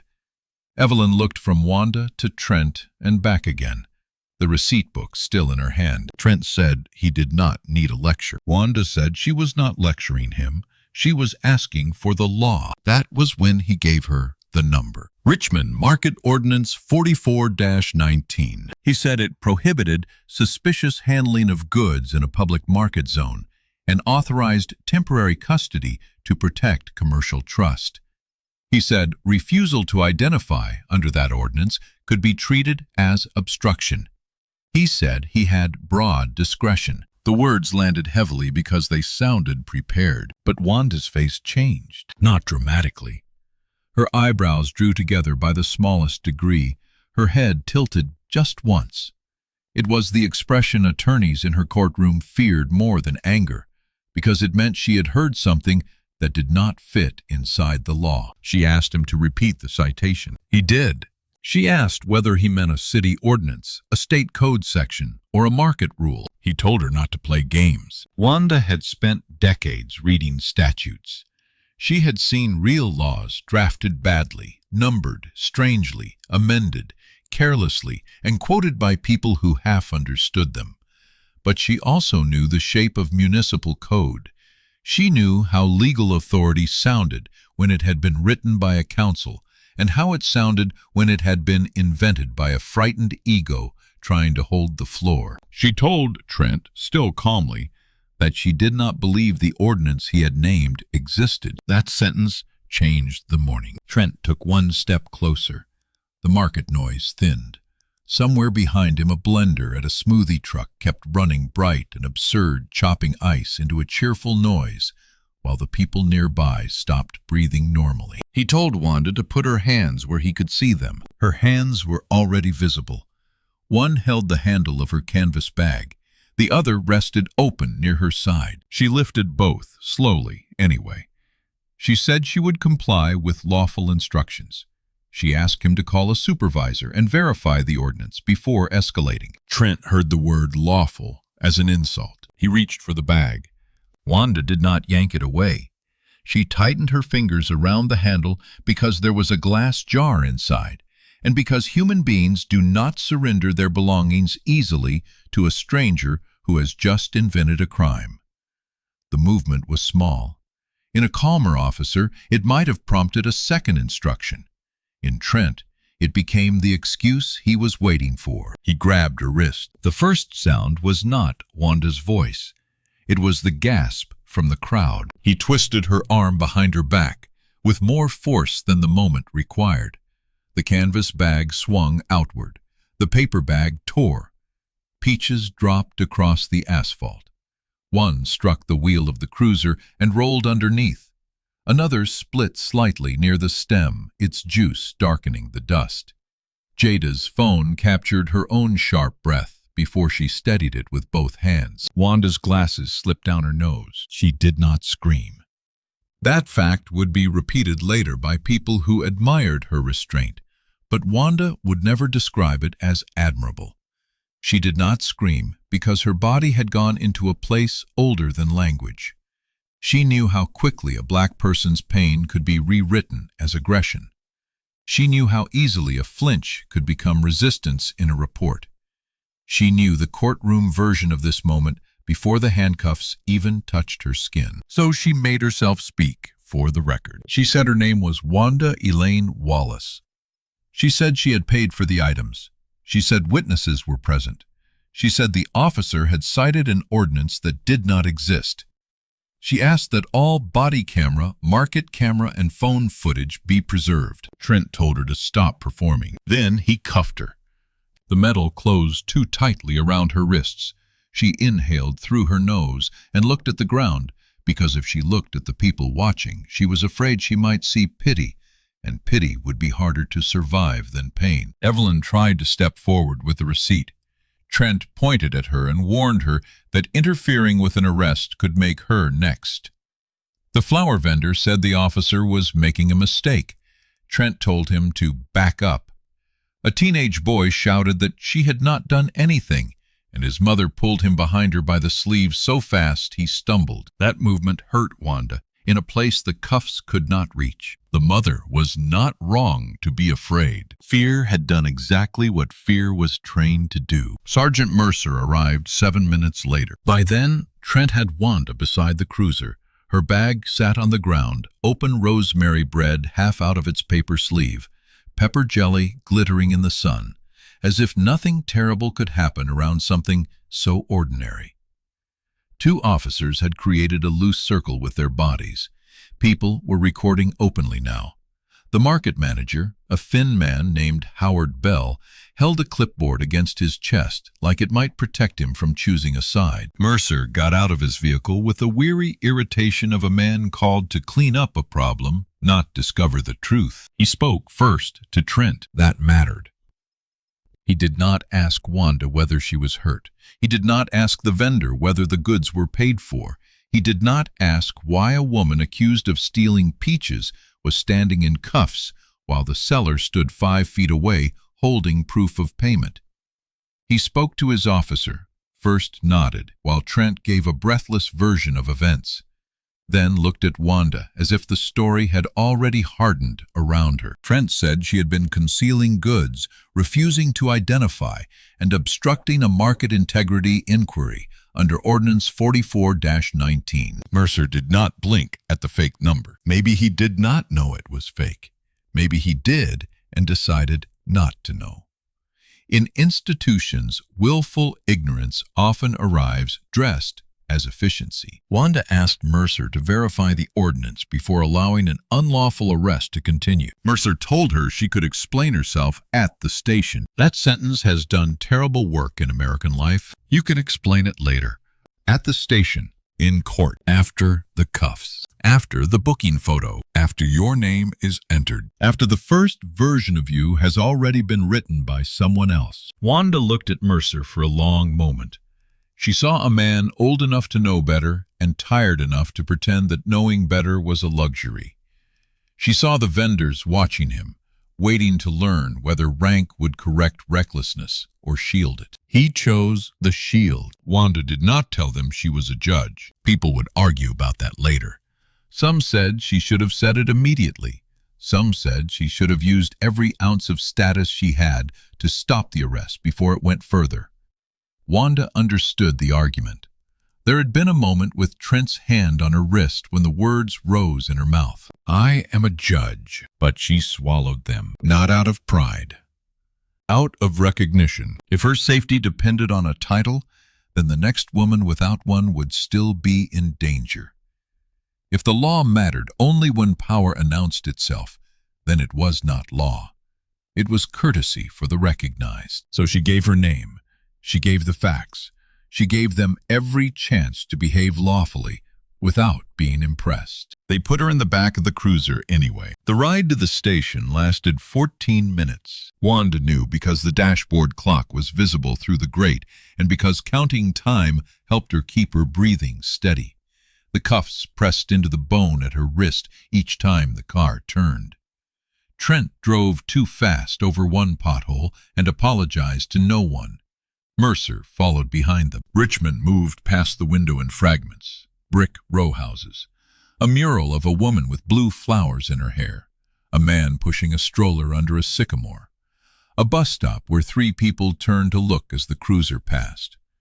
Wanda wondered how many of them would assume she had done something to deserve being in the back seat. Then she hated that she wondered. At the station, the morning became paperwork. Paperwork can make cruelty look tidy. Trent removed her from the cruiser and guided her through a side entrance. He did not slam her into anything. He did not shout now. In the controlled fluorescent light of the booking area, he became calmer, almost satisfied. The dangerous part had passed for him. The report would do the rest. A booking officer asked for the charges. Trent listed them with the confidence of a student reciting memorized answers. Petite larceny, obstruction, disorderly conduct, violation of Richmond Market Ordinance 44-19. The booking officer paused at the last one. She was a civilian employee named Marisol Vega, and she had typed enough charges to know when something did not look right. Her fingers hovered over the keyboard. She asked him to repeat it. Trent did. She searched the code field. Nothing came up. Trent told her to enter it manually. Marisol glanced toward Mercer, who had just come in behind them. Mercer told her to do as the officer said and let records sort it out later. There it was again. Later. The place where responsibility goes when courage is inconvenient. Wanda watched Marisol's face. It was not defiance she saw there, not yet. It was the small distress of a person with limited power recognizing a wrong thing and calculating the cost of naming it. Wanda knew that expression. She had seen it on clerks, nurses, teachers, tellers, receptionists, junior attorneys, and courthouse deputies. The whole world runs on people who see more than they are allowed to say. Marisol entered the charges, but she did one more thing. She wrote the ordinance number on a sticky note and placed it beside her keyboard, instead of throwing it away. That small act would matter. Wanda was searched. Her shoelaces were not taken because she was not being placed in a long-term holding cell, but her bag was inventoried. The peaches were listed as property. The bread was listed as property. The pepper jelly was listed as property. The folded receipt remained in the side pocket because the officer doing the inventory missed it. The booking photo was taken against a pale wall. Wanda looked directly into the camera. No smile, no performance, no lowered eyes. Just a woman refusing to let the worst version of the morning become the only record of her face. Then Chief Victor Dawson arrived. He did not come down for ordinary arrests. Everyone knew that. Chiefs did not appear because a woman had allegedly mishandled peaches at a market.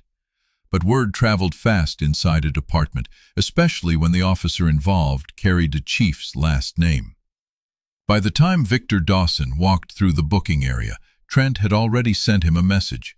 Mercer had already called. Jada's video had already begun moving from one phone to another, though the department did not know how far it had gone. Victor Dawson was a broad-shouldered man in his late 50s, with silver hair cut close and a face made for podiums. He entered with no visible panic. That was his gift. He could make pressure look like procedure. He asked Mercer for a private word. He glanced at Wanda once, not long enough to recognize her fully, but long enough to decide she looked inconvenient. In the hallway, according to Mercer's later testimony, the chief asked how bad the video was, not whether the arrest was lawful, not whether the woman had been hurt, not whether his son had fabricated an ordinance. How bad was the video? Mercer said there were multiple phones. Trent insisted the woman had been combative. The chief asked whether body camera footage supported that. Trent said his camera had not activated until after the cuffing, because the market was crowded and the device had been bumped. That explanation would not survive the audit. But in the moment, it gave Victor Dawson enough room to begin shaping the department's first lie. He told Mercer to collect statements from officers before speaking to vendors. He told Trent not to discuss the ordinance number with anyone outside command. He told a lieutenant to contact the market manager and request all security footage as part of an active investigation. The word request would later become important because Howard Bell, the market manager, said the lieutenant's tone made it sound less like a request and more like a warning. Then the chief made the decision that turned misconduct into conspiracy. He ordered Trent to revise the incident narrative. The fake ordinance could stay in the notes, he said, but the formal probable cause statement should emphasize obstruction, suspicious concealment, and officer safety. The market code could be described as a local administrative basis for initial contact. If the city attorney's office needed to clean up the citation later, they could. Clean up, another phrase that can hide a wound. Trent began writing. He wrote that Wanda was observed placing goods into a personal bag while avoiding payment. He wrote that she became argumentative when questioned. He wrote that multiple commands were ignored. He wrote that she pulled away during a lawful detention. He wrote that reasonable force was used. He did not write that Evelyn Brooks had said the peaches were paid for. He did not write that Jada Price had said the jelly was paid for. He did not write that he had invented a law in front of witnesses. He did not write that Wanda asked repeatedly for verification. A false report is not only a lie about the past, it is an attempt to steal the future from whoever will have to fight it. In the holding area, Wanda sat on a metal bench with her wrists sore and her hands folded in her lap. There was one other woman in the room, a young mother arrested on a failure to appear warrant from a traffic case she said she had never received notice for. She was crying in the quiet way people cry when they are embarrassed to be seen needing help. Wanda did not ask too many questions. She only told her how to ask for a court-appointed attorney, how to mention the address issue clearly, and how to breathe before answering a judge. The young woman asked if Wanda was a lawyer. Wanda looked at the floor for a second and said she had been one once. That was all. Outside, the story began to outrun the department. Jada Price had not posted her video immediately. Her first instinct had been to send it to her mother, then to her brother, then to a friend who worked at a legal aid office. She was afraid of making things worse for Wanda. She was afraid of the officer who had looked straight at her phone as if remembering her face. But when a lieutenant came to the market and told vendors not to share footage because it could interfere with an investigation, Jada felt something inside her settle. She had heard versions of that sentence before. Do not talk. Let the system handle it. Wait. Later, she posted the video with one line. This woman paid for everything. By early afternoon, the clip had reached reporters, counsel, staff attorneys, activists, and half the courthouse. The first person in the courthouse to call the station was not a judge. It was Wanda's clerk, Denise Hollis, who had worked beside her for 11 years and could identify Wanda's voice from the next room. Denise saw the video on her niece's phone while eating lunch at her desk. She watched 12 seconds, stood up so quickly her chair rolled into the wall, and called Wanda's chambers. No answer. Then she called the clerk's office downstairs. Then she called Judge Raymond Phelps, the chief judge of the circuit. By the time Wanda was brought into the magistrate's room for a bond determination, the air had changed in ways even Trent could feel. Phones were ringing behind closed doors. A city attorney had arrived with no tie and a face that looked unfinished. Mercer kept checking his messages. Victor Dawson had disappeared into an office with blinds drawn. The magistrate, a careful man named Aaron Felder, looked at the paperwork first. Then he looked at Wanda. Then he looked back at the paperwork. There are moments when institutions reveal whether they are made of rules or habits. Felder could have rushed. He could have treated the form as enough. He could have let the charges move forward because officers had signed their names. Instead, He read. He asked for the statutory basis of Richmond Market Ordinance 44-19. Trent repeated the phrase he had used at the market. Felder searched the city code database from his terminal. Nothing appeared. He searched again. He asked whether the officer had a printed citation sheet, training bulletin, or administrative reference. Trent's confidence thinned. Mercer stepped in and said the ordinance might be listed under market integrity rules rather than general code. Felder asked for the rule. Mercer did not have it. Wanda stood quietly with cuff marks visible above her hands. Felder then asked about the alleged theft. The property inventory listed peaches, bread, honey, and jelly. No vendor statement was attached. No unpaid merchandise was identified. No loss amount was listed.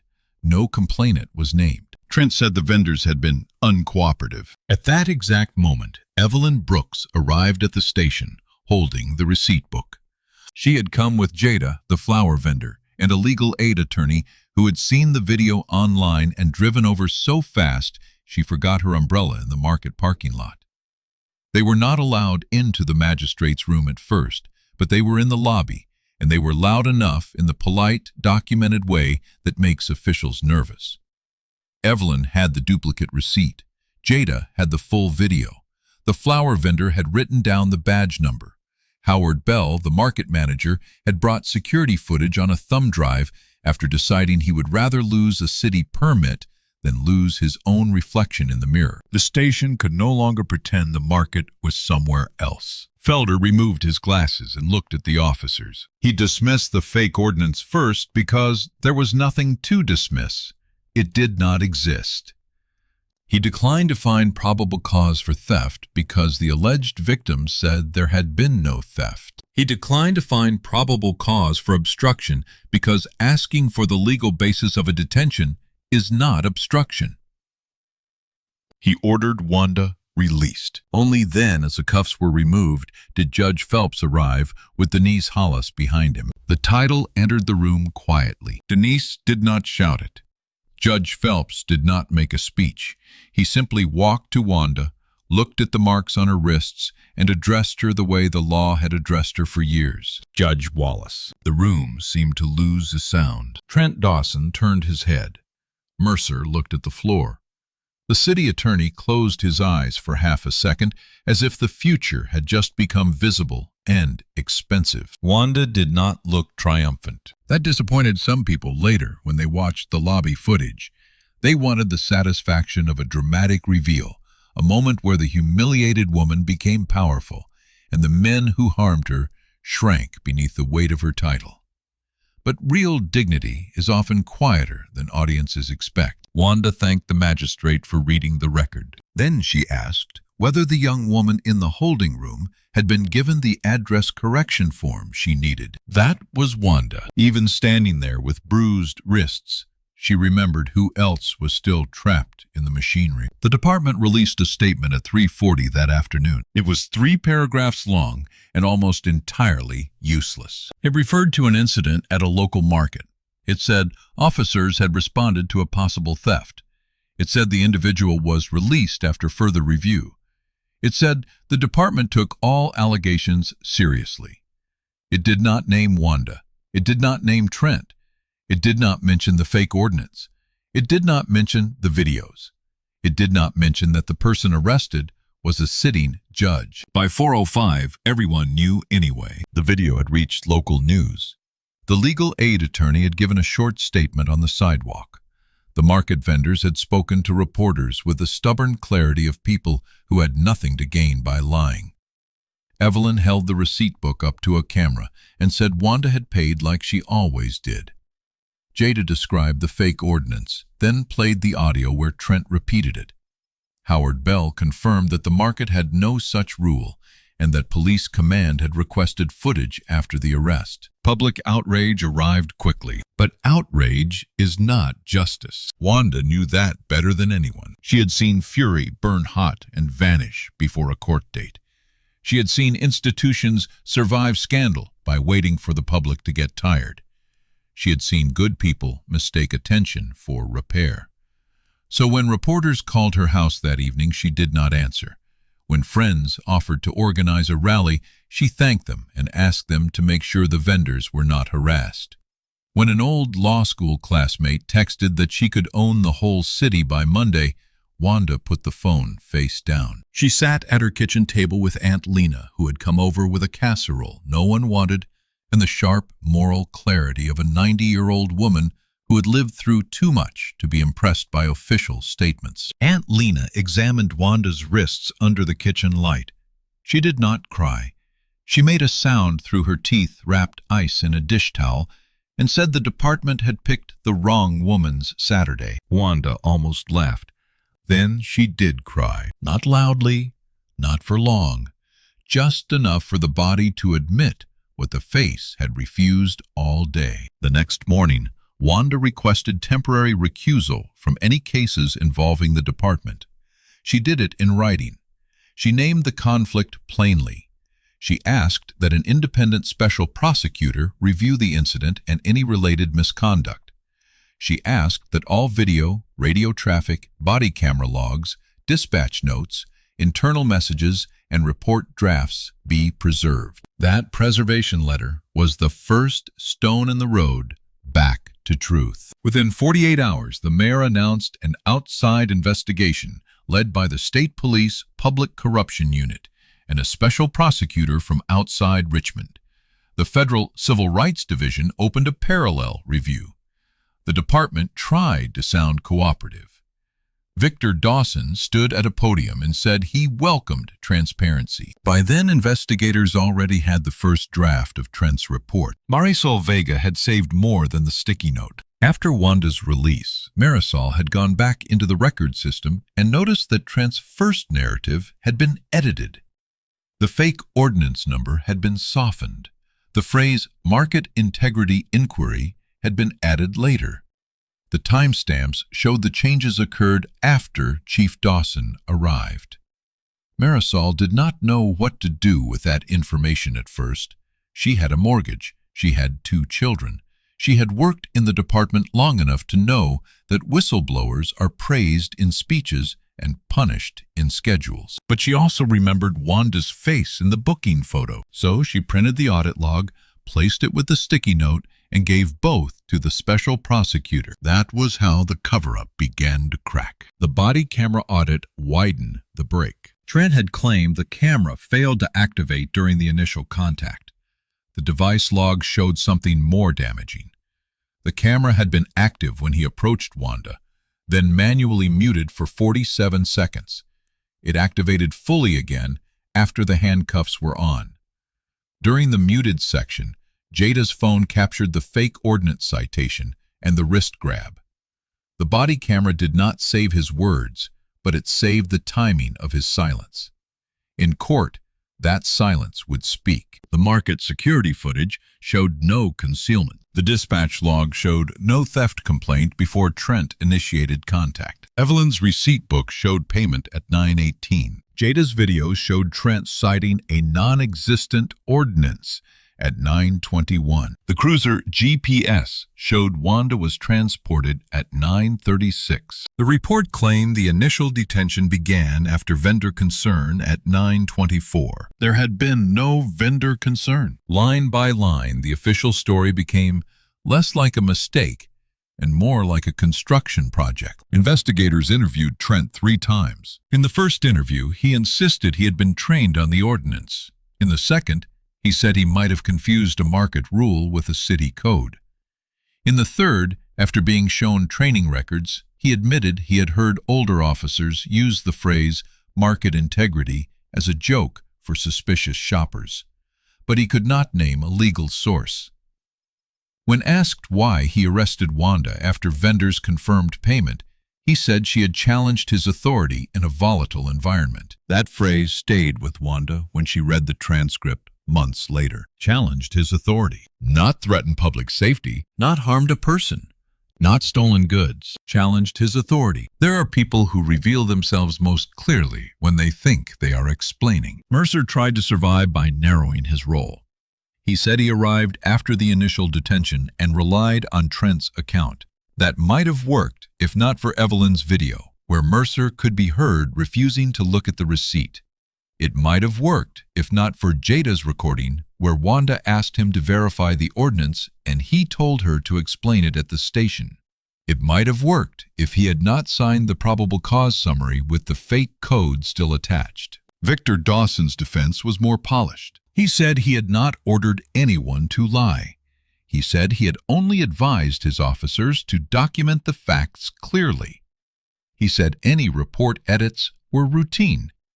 He said he did not know the ordinance was fake until later. He said he loved his son, but never interfered with investigations. Then investigators found the text messages. Trent had sent his father one message from the station hallway. "I said 4419 on video. Need help." Victor Dawson had replied, "Keep it off PC. Make it conduct and obstruction. Mercer will align." There are few things more efficient than a powerful man's own words when they finally stop protecting him. The charges came in layers. Trent Dawson was indicted for deprivation of rights under color of law, false imprisonment, assault and battery, and filing a false police report. The state certification board began decertification proceedings, meaning he could not simply resign in Richmond and wear a badge somewhere else. Sergeant Mercer was charged with conspiracy to obstruct justice and making false statements connected to the arrest record. Chief Victor Dawson was charged with obstruction of justice, evidence tampering, and conspiracy related to the report edits and attempted suppression of market footage. The department suspended all three. The city council meetings became crowded enough that people stood in the hallway. Some came because they were angry about Wanda. Others came because Wanda's case had given them a doorway to speak about old injuries. A mechanic described a search that began with a cracked taillight and ended with tools dumped on the roadside. A nurse described being stopped after leaving a night shift and asked whose car she was driving. A college student described filing a complaint against Trent Dawson 2 years earlier and never hearing back. A grandmother brought a folder thick with records from her grandson's case and asked why the city only learned to read when the victim was a judge. That question became the heart of everything that followed. Why did it take a judge? Wanda asked it herself in her first public statement. She stood at a podium outside the courthouse wearing a navy dress with sleeves long enough to cover the fading marks on her wrists. Aunt Lena sat in the front row. Jada stood with the vendors off to one side, visibly uncomfortable with the attention, but unwilling to disappear from the truth she had helped preserve. Wanda did not give the speech people expected. She did not call Trent a monster. She did not describe herself as fearless. She did not say the system worked because the charges had been dropped and investigators were moving. She said the system had failed before it corrected itself. She said she was believed too late, and partly because people eventually recognized her title. She said every person at that market had deserved the same careful reading of the law before anyone knew her job. She said the most important witness was not her status, but the receipt, the video, the vendor statements, the audit logs, and the people who refused to let a false report become the official memory. Then she said something Richmond kept repeating long after the cameras left. Power should not be the price of being treated lawfully. The trial of Trent Dawson began 7 months later. By then, winter had sharpened the city. The trees outside the courthouse were bare. Reporters stood in coats near the steps. Inside, the courtroom filled early each morning with law students, retired officers, civil rights attorneys, market vendors, and ordinary people who had rearranged work schedules because they wanted to see whether the law could look at itself without flinching. Wanda testified on the second day. She entered through the witness door, not the judge's corridor. That was her choice. She sat at the witness stand, raised her right hand, and swore to tell the truth, in the same room where she had spent years asking others to do the same. Her testimony was not dramatic. That made it devastating. She described the peaches. She described the receipt. She described asking whether she was detained. She described the fake ordinance. She described the wrist twist, without embellishment, the pressure of the cuffs, the sound of fruit hitting asphalt. She described choosing not to announce her title because the legality of the arrest should not have depended on it. The defense tried to make her calm seem calculated. They asked whether she had been testing the officer. They asked whether her legal knowledge made the encounter more difficult. They asked whether an ordinary person might have simply shown ID and moved on. Wanda looked at the defense attorney for a moment before answering. She said, "Ordinary people have constitutional rights too." The room did not erupt. The judge would not have allowed it, but something moved through the benches anyway. A shift of breath, a shared recognition that the sentence had landed exactly where it needed to. Evelyn testified with the receipt book in front of her. Jada testified with her hands clenched in her lap until the prosecutor asked why she kept recording after Trent looked at her. She said she almost stopped. She said she thought about her brother, about how a record had helped save him once, and about how many people had been told later that what happened to them had not happened. So she kept her thumb on the screen. Marisol Vega testified about the sticky note, the audit log, and the report edits. Her voice shook at first, then it steadied. She said she had entered the code because a supervisor told her to, but she saved the note because the number felt wrong. She said she wished she had done more sooner. The prosecutor did not turn her into a hero. Nobody needed that. Her honesty mattered because it included fear. Trent did not testify. The jury saw him mostly through video and paperwork. They saw the market footage. They saw the body camera gap. They heard the fake ordinance.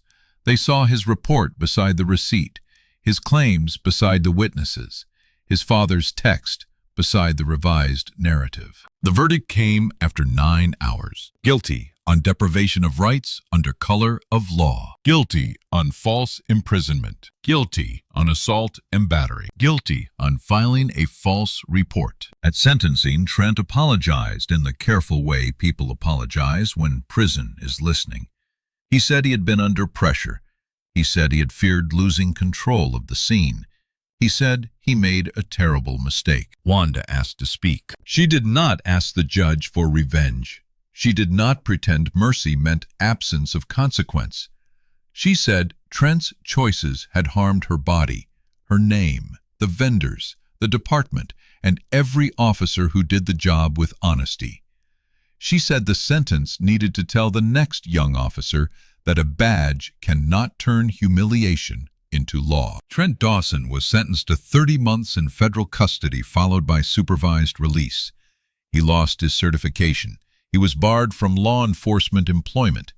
His state sentence on the related charges ran concurrently, but the conviction followed him into every future application, every background check, every room where he would have to explain what he had done. When he had power over someone, he misjudged. Sergeant Mercer pleaded guilty before his trial began. He admitted he had failed to intervene, signed a misleading report, and participated in aligning the official story after the arrest.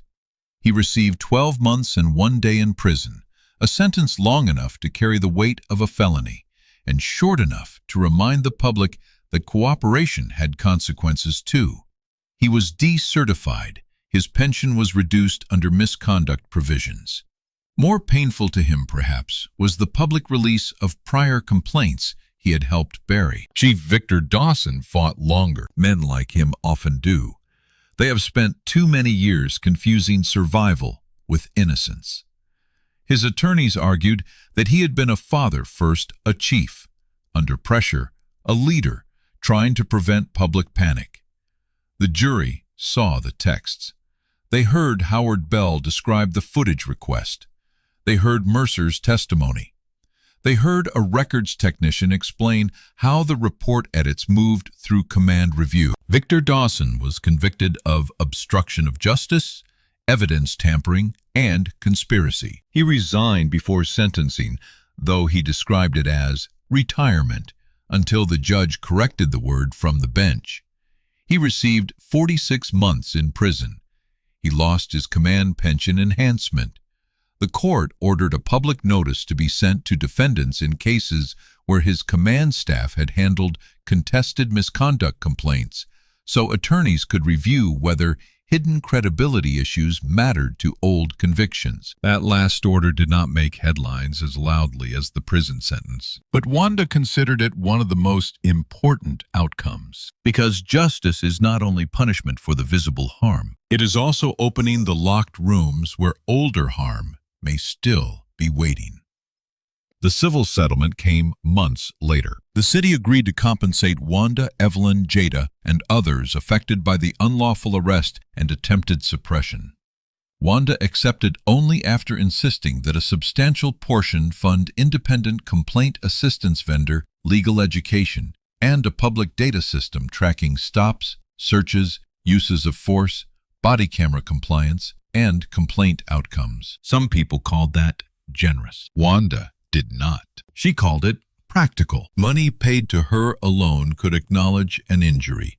Money tied to reform could keep the injury from becoming a template. The reform process was harder than the speeches. It always is. Committees formed. Drafts circulated. Police union representatives objected to language they said would make officers second-guess themselves. Community advocates objected to language they said left too much discretion intact. City attorneys worried about liability. Council members worried about budgets. Officers who had never met Trent Dawson resented being treated as if his disgrace belonged to them. Residents who had lived with fear for years resented being asked to wait politely while the city discovered urgency. Wanda entered that process not as a judge issuing orders, but as a citizen with legal experience and a wound that had become public property. She listened more than she spoke at first. She listened to mothers who wanted traffic stop receipts so their sons would not leave encounters with nothing but a memory. She listened to officers who said policy had to be clear enough to follow under stress. She listened to vendors who wanted market rules posted in plain language so no officer could invent authority at a table of peaches. She listened to Marisol Vega, who asked for protected reporting channels for civilian employees inside the department. She listened to Jada, who wanted witnesses to know they had the right to record police in public spaces without being threatened into silence. Then Wanda began drafting. The final reforms did not carry her name because she asked that they not. She did not want a Wallace Act that allowed the city to treat one woman's humiliation as a finished monument. The package became the Public Encounter Integrity Ordinance, plain enough to sound boring and strong enough to matter. It required officers to identify the legal basis for detentions when asked, unless an immediate safety threat made delay necessary. It required supervisors to verify contested legal authority before approving transport on low-level offenses. It required body cameras to remain active during public encounters and created automatic review when audio or video gaps appeared near use of force.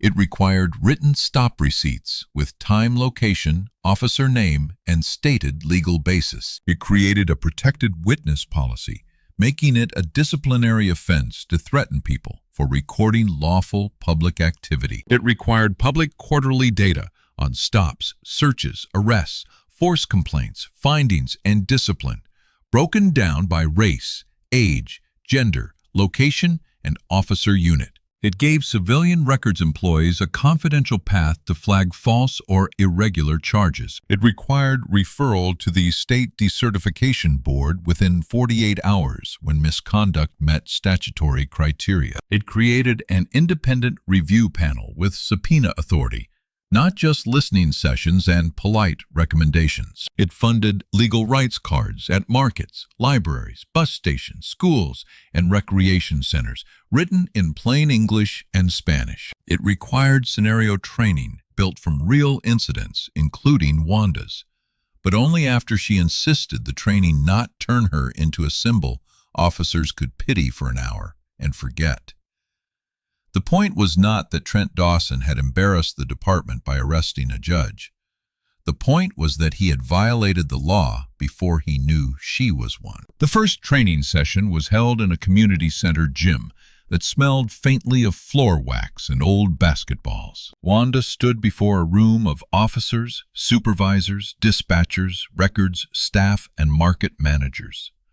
On a table beside her sat 3 objects: a copy of the fake report, Evelyn's duplicate receipt, and 1 peach preserved in a glass bowl, because Evelyn had insisted the city needed to look at what started it. Wanda did not lecture for long. She asked him to read the report first. Then she played the video. Then she asked a question that became part of the department's training materials. At what moment did correction become duty? Not blame, not image, not embarrassment. Duty. The answers were uncomfortable. Some said Trent should have stopped when the vendor confirmed payment. Some said Mercer should have verified the ordinance. Some said the booking officer should have refused the code. Some said the chief should have preserved the truth instead of managing exposure. Wanda nodded at each answer, then added the answer that mattered most. Every moment was a chance. The first question was a chance. The receipt was a chance. The witness was a chance. The request for a statute was a chance. The supervisor's arrival was a chance. The booking screen was a chance. The report draft was a chance. A system does not fail only at the point of violence. It fails at every smaller doorway where someone chooses comfort over correction. That line did not sound like a slogan when she said it. It sounded like experience. The city did not transform overnight. That would be too easy and untrue. There were officers who resented the reforms and found quiet ways to complain. There were residents who still crossed streets when cruisers slowed down. There were old cases that could not be repaired because records were missing, or witnesses had moved, or the damage had hardened into guilty pleas taken years before.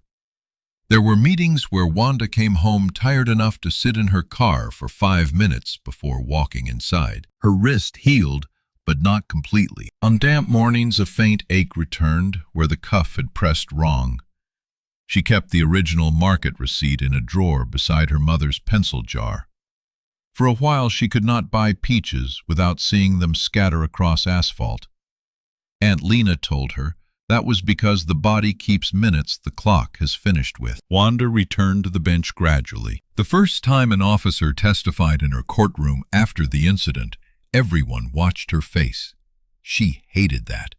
She did not want every case turned into a referendum on her pain. So she did what she had always done. She read the report. She listened to the testimony. She ruled on objections. She required evidence. She treated the officer fairly without pretending fairness meant forgetting. That, too, was dignity, not softness, not surrender. Discipline. Jada's life changed in quieter ways. She did not become a public figure, though reporters tried. She finished her community college program and took a job with the new Civilian Review Office as a records intake specialist. She was good at it because she remembered what fear sounded like before it became a complaint. When people came in angry, embarrassed, or unsure whether what happened to them counted, Jada did not rush them. She gave them water. She explained the form. She told them they could upload video without handing over their phone. She never said she understood everything. She only made the room less lonely. Evelyn kept selling peaches. For months, customers asked her about the arrest before asking about fruit. She answered when she had patience and pointed to a small printed sign when she did not. The sign listed market rules in plain language, including the right to receive a receipt, the right to record public officials, and the market manager's number for complaints. It was practical, laminated, and slightly crooked because Howard Bell taped it up himself. Marisol Vega remained with the department after the reforms created protected reporting. Some people treated her as disloyal. Others began bringing her questions quietly before bad paperwork became worse. She kept the sticky note framed in a cheap black frame on the wall near her desk.